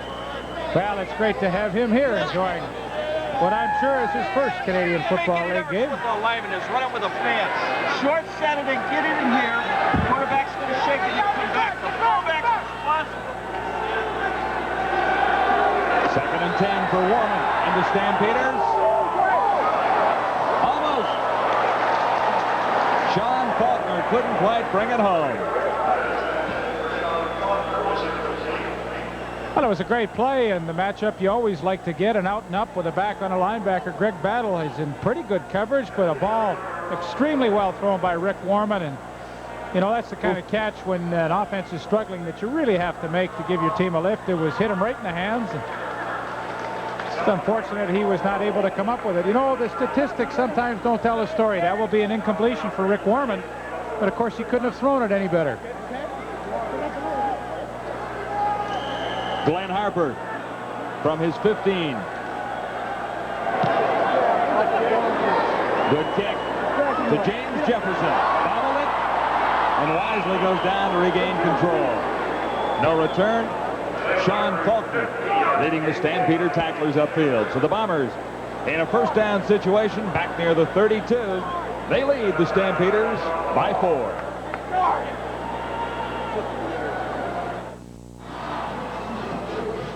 Minutes remaining. Lots of time left for somebody to win this thing. Well, sure is, John. Only a 4-point spread here for the Winnipeg Blue Bombers. And a game that has not had a great deal of flow to it. The Bombers have been outscored in the second half 6-1, so they have scored 1 point second half so far. Calgary a couple of field goals to get back and narrow the gap. Rod Hill. Pretty good evening. In that Bombers secondary, Tim Mickey over the middle. Tony Johns. Bulldog by a Stampeder. Derek Taylor went to rodeo school. Well, that wasn't really true, but he's been to the Stampede. Do you know that for a fact that he went to rodeo school, or is that a guess? That's a guess, Leeper, but... Well, he does a good job bringing down Tony Johns on a play that the Bombers have used a lot tonight, that back out in the flat on first down. It's a great call. If he makes the catch, it's usually around 4 or 5 yards. He can fall for another 3, and in this case, they pick up almost 8. 2nd and 2, good situation. Tony Johns once more. Tough running inside. DeForest was there. We'll see where they put it down.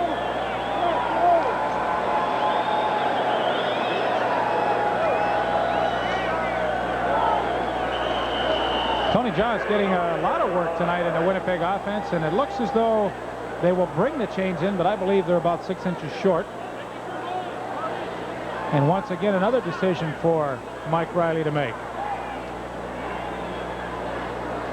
A little better than 6. Not quite a yard. Randy! Randy, get out of there! Short yardage again. They're going for it. You can hear Riley.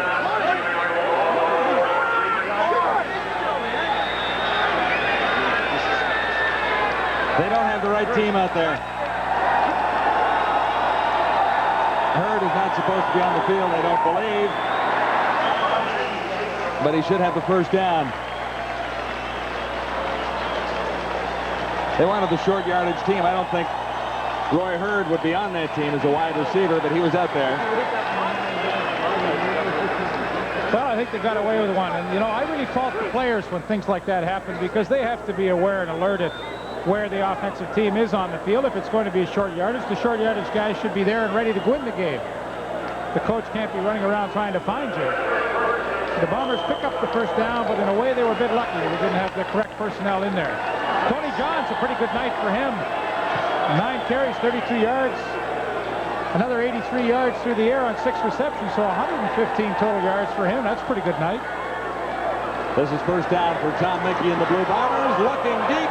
Harry Tuttle. And McCray had it bounce into his hands as well.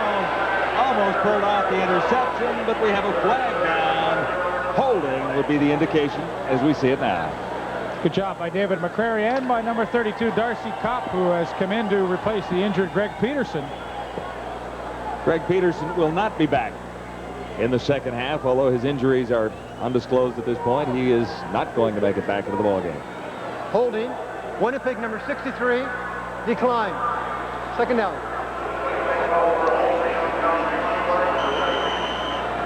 Good reaction by number 32, Darcy Kopp, to come over from that middle safety spot and get a hand in there, although Perry Tuttle had an opportunity to make that catch. Mickey on 2nd and 10. Tight coverage. Incomplete. No flag. Major covering on Jeff Jenkins. Well, we talked about Chris Major tonight and how he has developed into a pretty solid corner, and you watch as he fights through that football. And, you know, if you can't knock it down with your hands, grab his hands, the receiver's hands, and make sure he doesn't catch it. That's exactly what Chris Major did. Enter Bob Cameron. One long boomer on the Knights, a 40-yard average.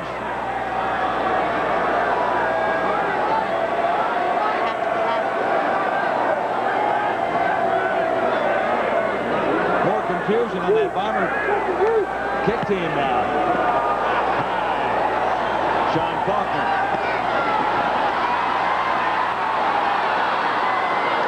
Pretty decent return. The Bomber coverage unit was down there and had Faulkner surrounded. Michael Allen led the tacklers. The Bombers lead it by 4. A warm night in Winnipeg. 8 minutes remain in the fourth quarter. 8 minutes remaining. The Calgary Stampeders are 4 in arrears to the Blue Bombers. Lots of time for Rick Warman to get something going for Calgary. They have decent field position to begin this drive. Warman has engineered 3 points so far. In relief of Carl Potter, Stampeders have punted on their last 3 possessions. The Bombers have picked up only a single point on a wide field goal. There's Warman on the Knights. Those numbers are not terrific. The first pass was a great one, though. You know, we're halfway through the fourth quarter, and still Calgary's only at 116 yards total offense.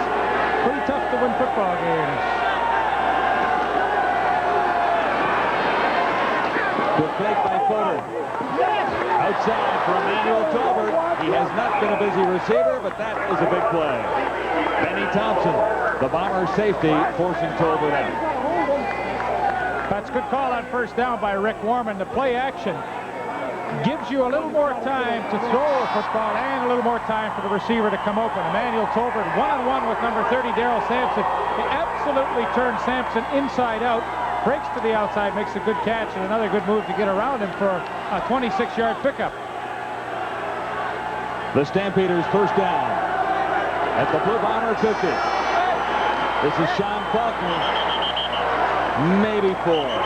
Aaron Brown, number 53, with a stop for Winnipeg. 7:13 to play, fourth quarter. It is the Bombers leading by 4. We talked about Calgary's problems this season, Leif, and offense, at least moving the football, really wasn't the major concern coming into tonight's game. Defense was. No, it really wasn't. There came into tonight 4th in the league in total offense, which is not bad for a team that's only won 3 football games. So usually tells you your problems are on defense. 2nd and 6. Good catch by Larry Willis. And a big play for the Stampeders. Mike Gray applying the pressure to Rick Warman. But John, that's why I like Rick Warman as a quarterback. You know, he saw what was happening. So much pressure coming at him. I mean, he has to let that ball go as soon as he can. The pass pattern hasn't even been completed, but he knows the area that Larry Willis is going to end up in. He just lets it fly and hopes Willis can adjust to it. Larry Willis makes a nice play to come back to it. And boy, those are the kind of plays that keep a drive going. A 15-yard first down for Calgary. From the 32, Sean Faulkner.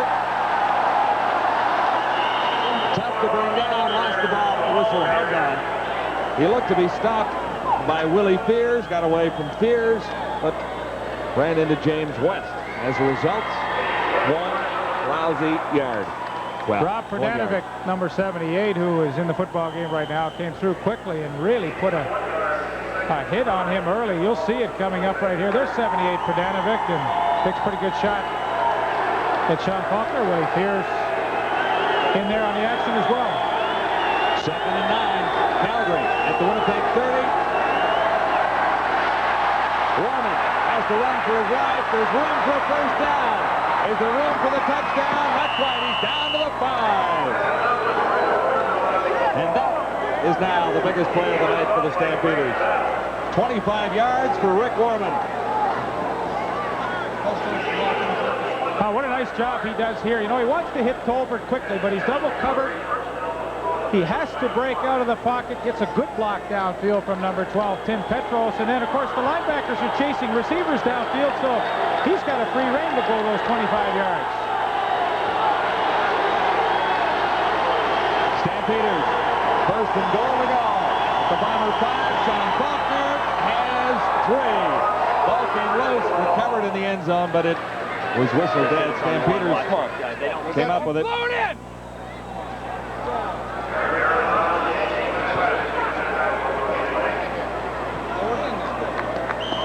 76-yard drive so far, Leaf. Can they get to the end zone? Well, they made some big plays on this drive, and you heard Larry Koharic yell out to them to blow it in, and I suspect he wants it on the ground. From the 1, Rick Warman, touchdown. The signal was a little slow, but Warman made it through the pile somehow. Behind Rudy Phillips and Tom Spallettini and Rod Wassow. That's a great drive by the Calgary Stampeders, and really, it was all Rick Warman. And I'm sure Larry Koharic breathes a bit of a sigh of relief as his Stampeders have trailed from the opening whistle and finally find themselves in the lead here in the 4th quarter. Rick Warman just getting over and breaking the plane of the goal line for the first Stampeder touchdown tonight. And the first Stampeder lead. Mark McLaughlin has a chance to make it a 3-point advantage and gets it. So the Calgary Stampeders, for the first time at Winnipeg Stadium tonight, have the lead. It is 17-14.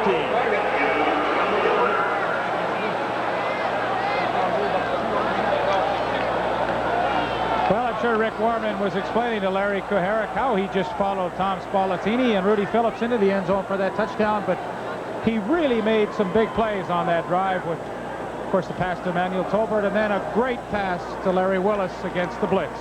It all culminates with a 1-yard touchdown run by Rick Warman. Bring it back! Isn't it funny, Wellesley, how you go so long in a football game and a team does nothing but still stays close, and then eventually they get a break. 7 plays, 76 yards later, they pick up their first touchdown. Took them a long time to do it, but they had the lead by 3 points. Warman gets the touchdown, but he also gets credit for the drive and a pretty good run himself when the Stampeders were in a little trouble. Oh, that was a great run, and of course, you know, with only 3 downs, it's so imperative that you can have a quarterback that's pretty mobile back there. 4:18 remaining. The Stampeders in front, 17-14. And nowhere to go for Mr. Hurd. Tony Dennis led the tacklers upfield. But now, we've seen a Calgary defense that has played pretty well tonight. They've kept their offense in the game. And The reverse. now I'm sure that now that the offense has scored a touchdown, the Calgary defense might play even tougher. The reverse of what we suggested at the outset, or at least the Stampeder form chart read at the outset of this game. Defense was the problem. Yeah. Well, they have played well. Pressure on Mickey now. David McQuarrie with the stop on Tim Jesse. You know, both inside safeties for the Calgary Stampeders, David McQuarrie and Derek Taylor, have really come up and supported the run well tonight. They've made some hits where they stopped the running back dead in his tracks. And watch this hit by McQuarrie. Comes up, sticks the shoulder pads and helmet in there, and Tim Jesse goes no further. Jesse lost 2. This is 2nd and 12.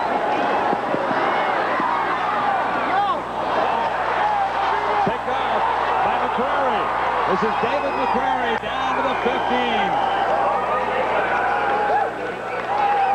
David Black brought him down. Stampeders second turnover. Tuttle, the intended receiver. Well, the ball's tipped by Perry Tuttle. David McQuarrie very alert to come up with the interception, so he makes a big hit. And the next play gets the interception.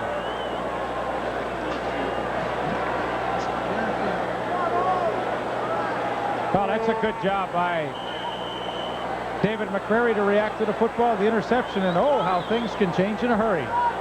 Winnipeg, it looked like in complete control, and now Calgary with a great opportunity. 17-14 Stampeders. Calgary threatens again with a first down at the 15. Warren trying to throw and fired short. Sean Faulkner, the intended receiver. And the 3-minute warning.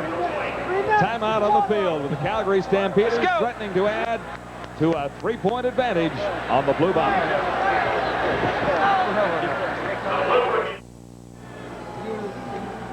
3 minutes remaining. The Stampeders have come from behind to take the lead just moments ago. They're threatening to add to that total on the Blue Bombers now. 13-4 at halftime. Well, you know, at halftime, John, I suggested that the only way the Stampeders were going to have a chance to win this football game was to bring Rick Warman in and let him have a chance at generating some offense. And look what's happened here in the fourth quarter. He's done a pretty good job. And, you know, so many games boil down to one play, and I honestly believe that this second down play could be the play of the game for the Winnipeg defense. If they can hold Calgary to a field goal attempt, they still have a chance to pull it out with a touchdown themselves. But Calgary is able to go in with 3 minutes left and score a touchdown here. They could be in pretty good shape. A big turnover going Calgary's way sets up the Stampeders with a 2nd and 10 at the 15. Tolbert, the intended receiver. There was simply too much pressure. Aaron Brown leading the Bomber defense once more. Well, Rick Warman knew that the Bomber defense would be coming with the blitz, and I think he just got a little over-anxious himself and threw that ball a little before he had to. Tolbert was open coming across the middle, and You know it's hot? Rick Warman just threw that thing into the ground. Mark McLaughlin. 3 out of 4 on the night. From the 21, he's good. Missed earlier from the 20, but he gives the Stampeders a slightly healthier lead. So the interception by David McQuarrie results in a Mark McLaughlin field goal, and now the Winnipeg Blue Bombers are forced to score a touchdown. If they want to pull this game out, they trail 20-14. But a touchdown still wins it, at least with the convert. Stampeders were involved in an overtime game against Ottawa last week and won. That is the first time a CFL regular season game has been decided in overtime. 3 other occasions all ended in ties. Mickey over the middle. Baby, first down. The Bomber marches on to Forrest and Ford on the tackle.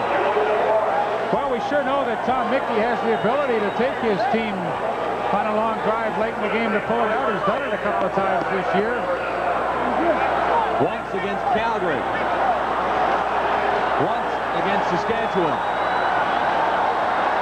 First down Bombers.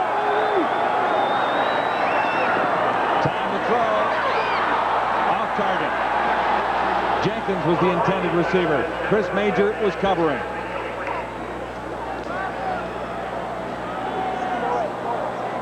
Well, those timing patterns are all right if you can throw it to the right spot. He let that ball go before Jenkins turned around, and he just could not get a hand on it at all. You know, timing patterns are great if you're all on the same page that time, but things were not coordinated too well. Big sequence for Mickey on 2nd and 10. Tuttle can't bring it down. Darcy Kopp on Perry Tuttle.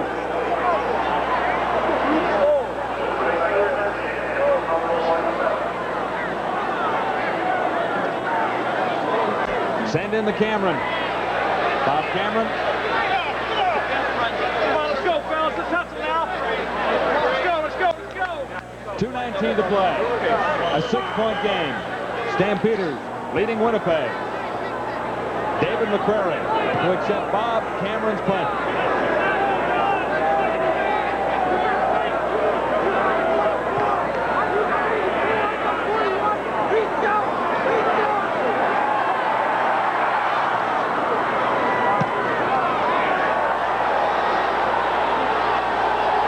McCrary across the 20.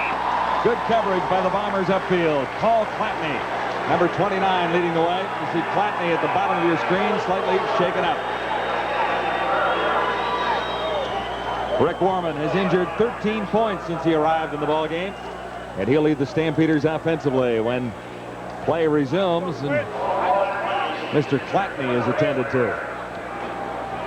Hall of Fame Day in Canadian football tomorrow. The Hall of Fame game.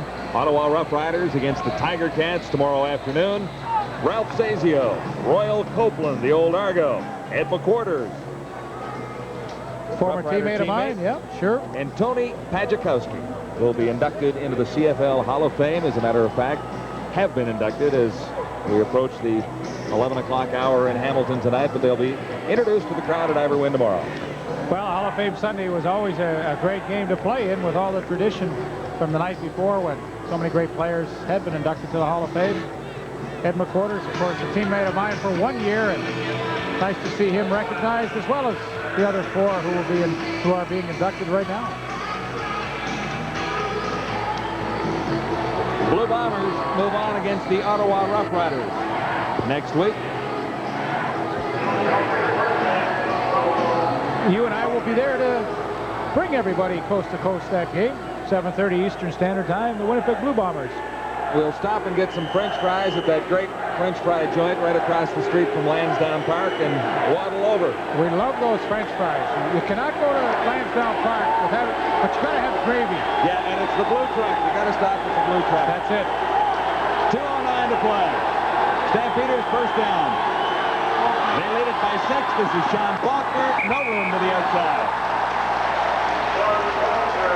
Aaron Brown and James West in tandem. Make the stop. Well, here's the time of the game where you really would like to keep it on the ground if you can. Obviously to try and pick up a first down, but more importantly to keep the clock running. They stay in bounds. The clock will start now. James West and his defense, they've got to get the ball back in a hurry. 2nd and 8.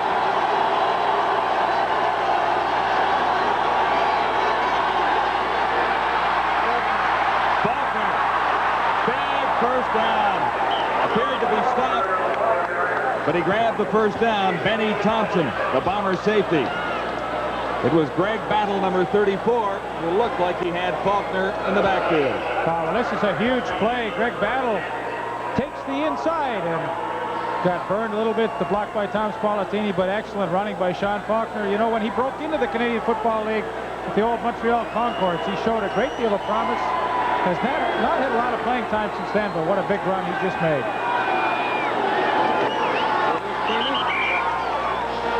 Willie Fears on Tim Petros. The gain is 3.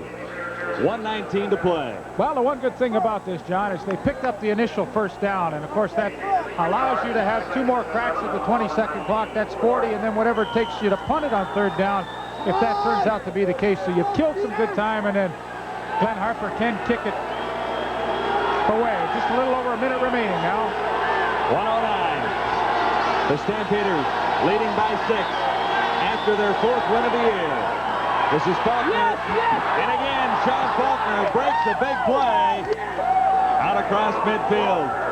Darrell Sampson, the stop. And time is running out on the Bombers, who led this game into the 4th quarter.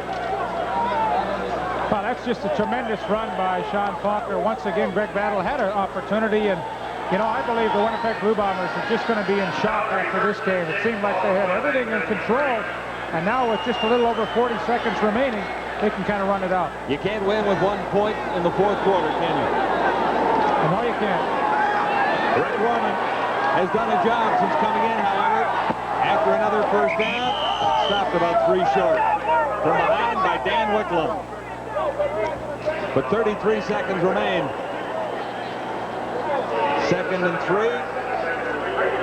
Stamps have a shot at another 1st down. Well, look where they are on the field. They have a shot at least another point. That is all she wrote. I'm sorry for the Winnipeg Blue Bombers. They will let this clock run down. 10 seconds to go on a 20-second clock, and I'm sure you'll see Warman just wait to call the signals till it gets down around 3, which he does. Tim Petros, short of the 1st down, but only 13 seconds remain. Aaron Brown made the stop.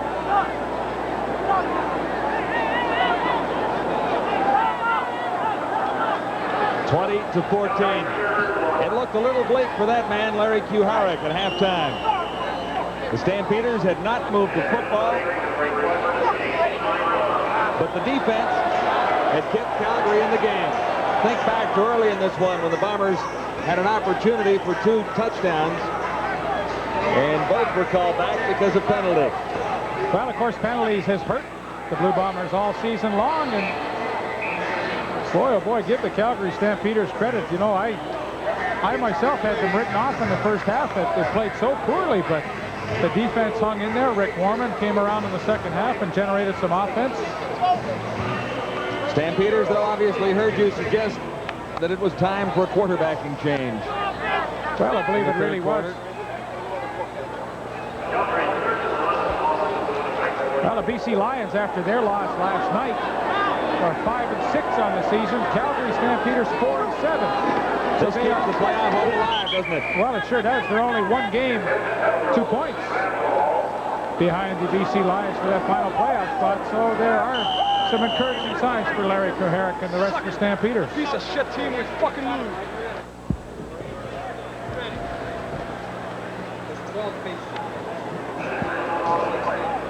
10 seconds remain.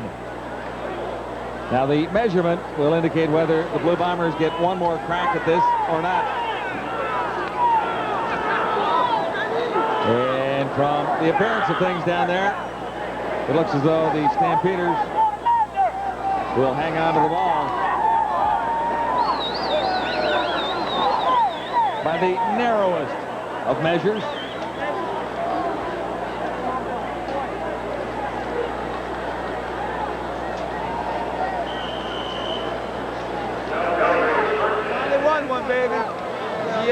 Well, there's Rob Smith. He's a pretty happy Stampeder along with the rest of them. They pulled one out here at Winnipeg Stadium.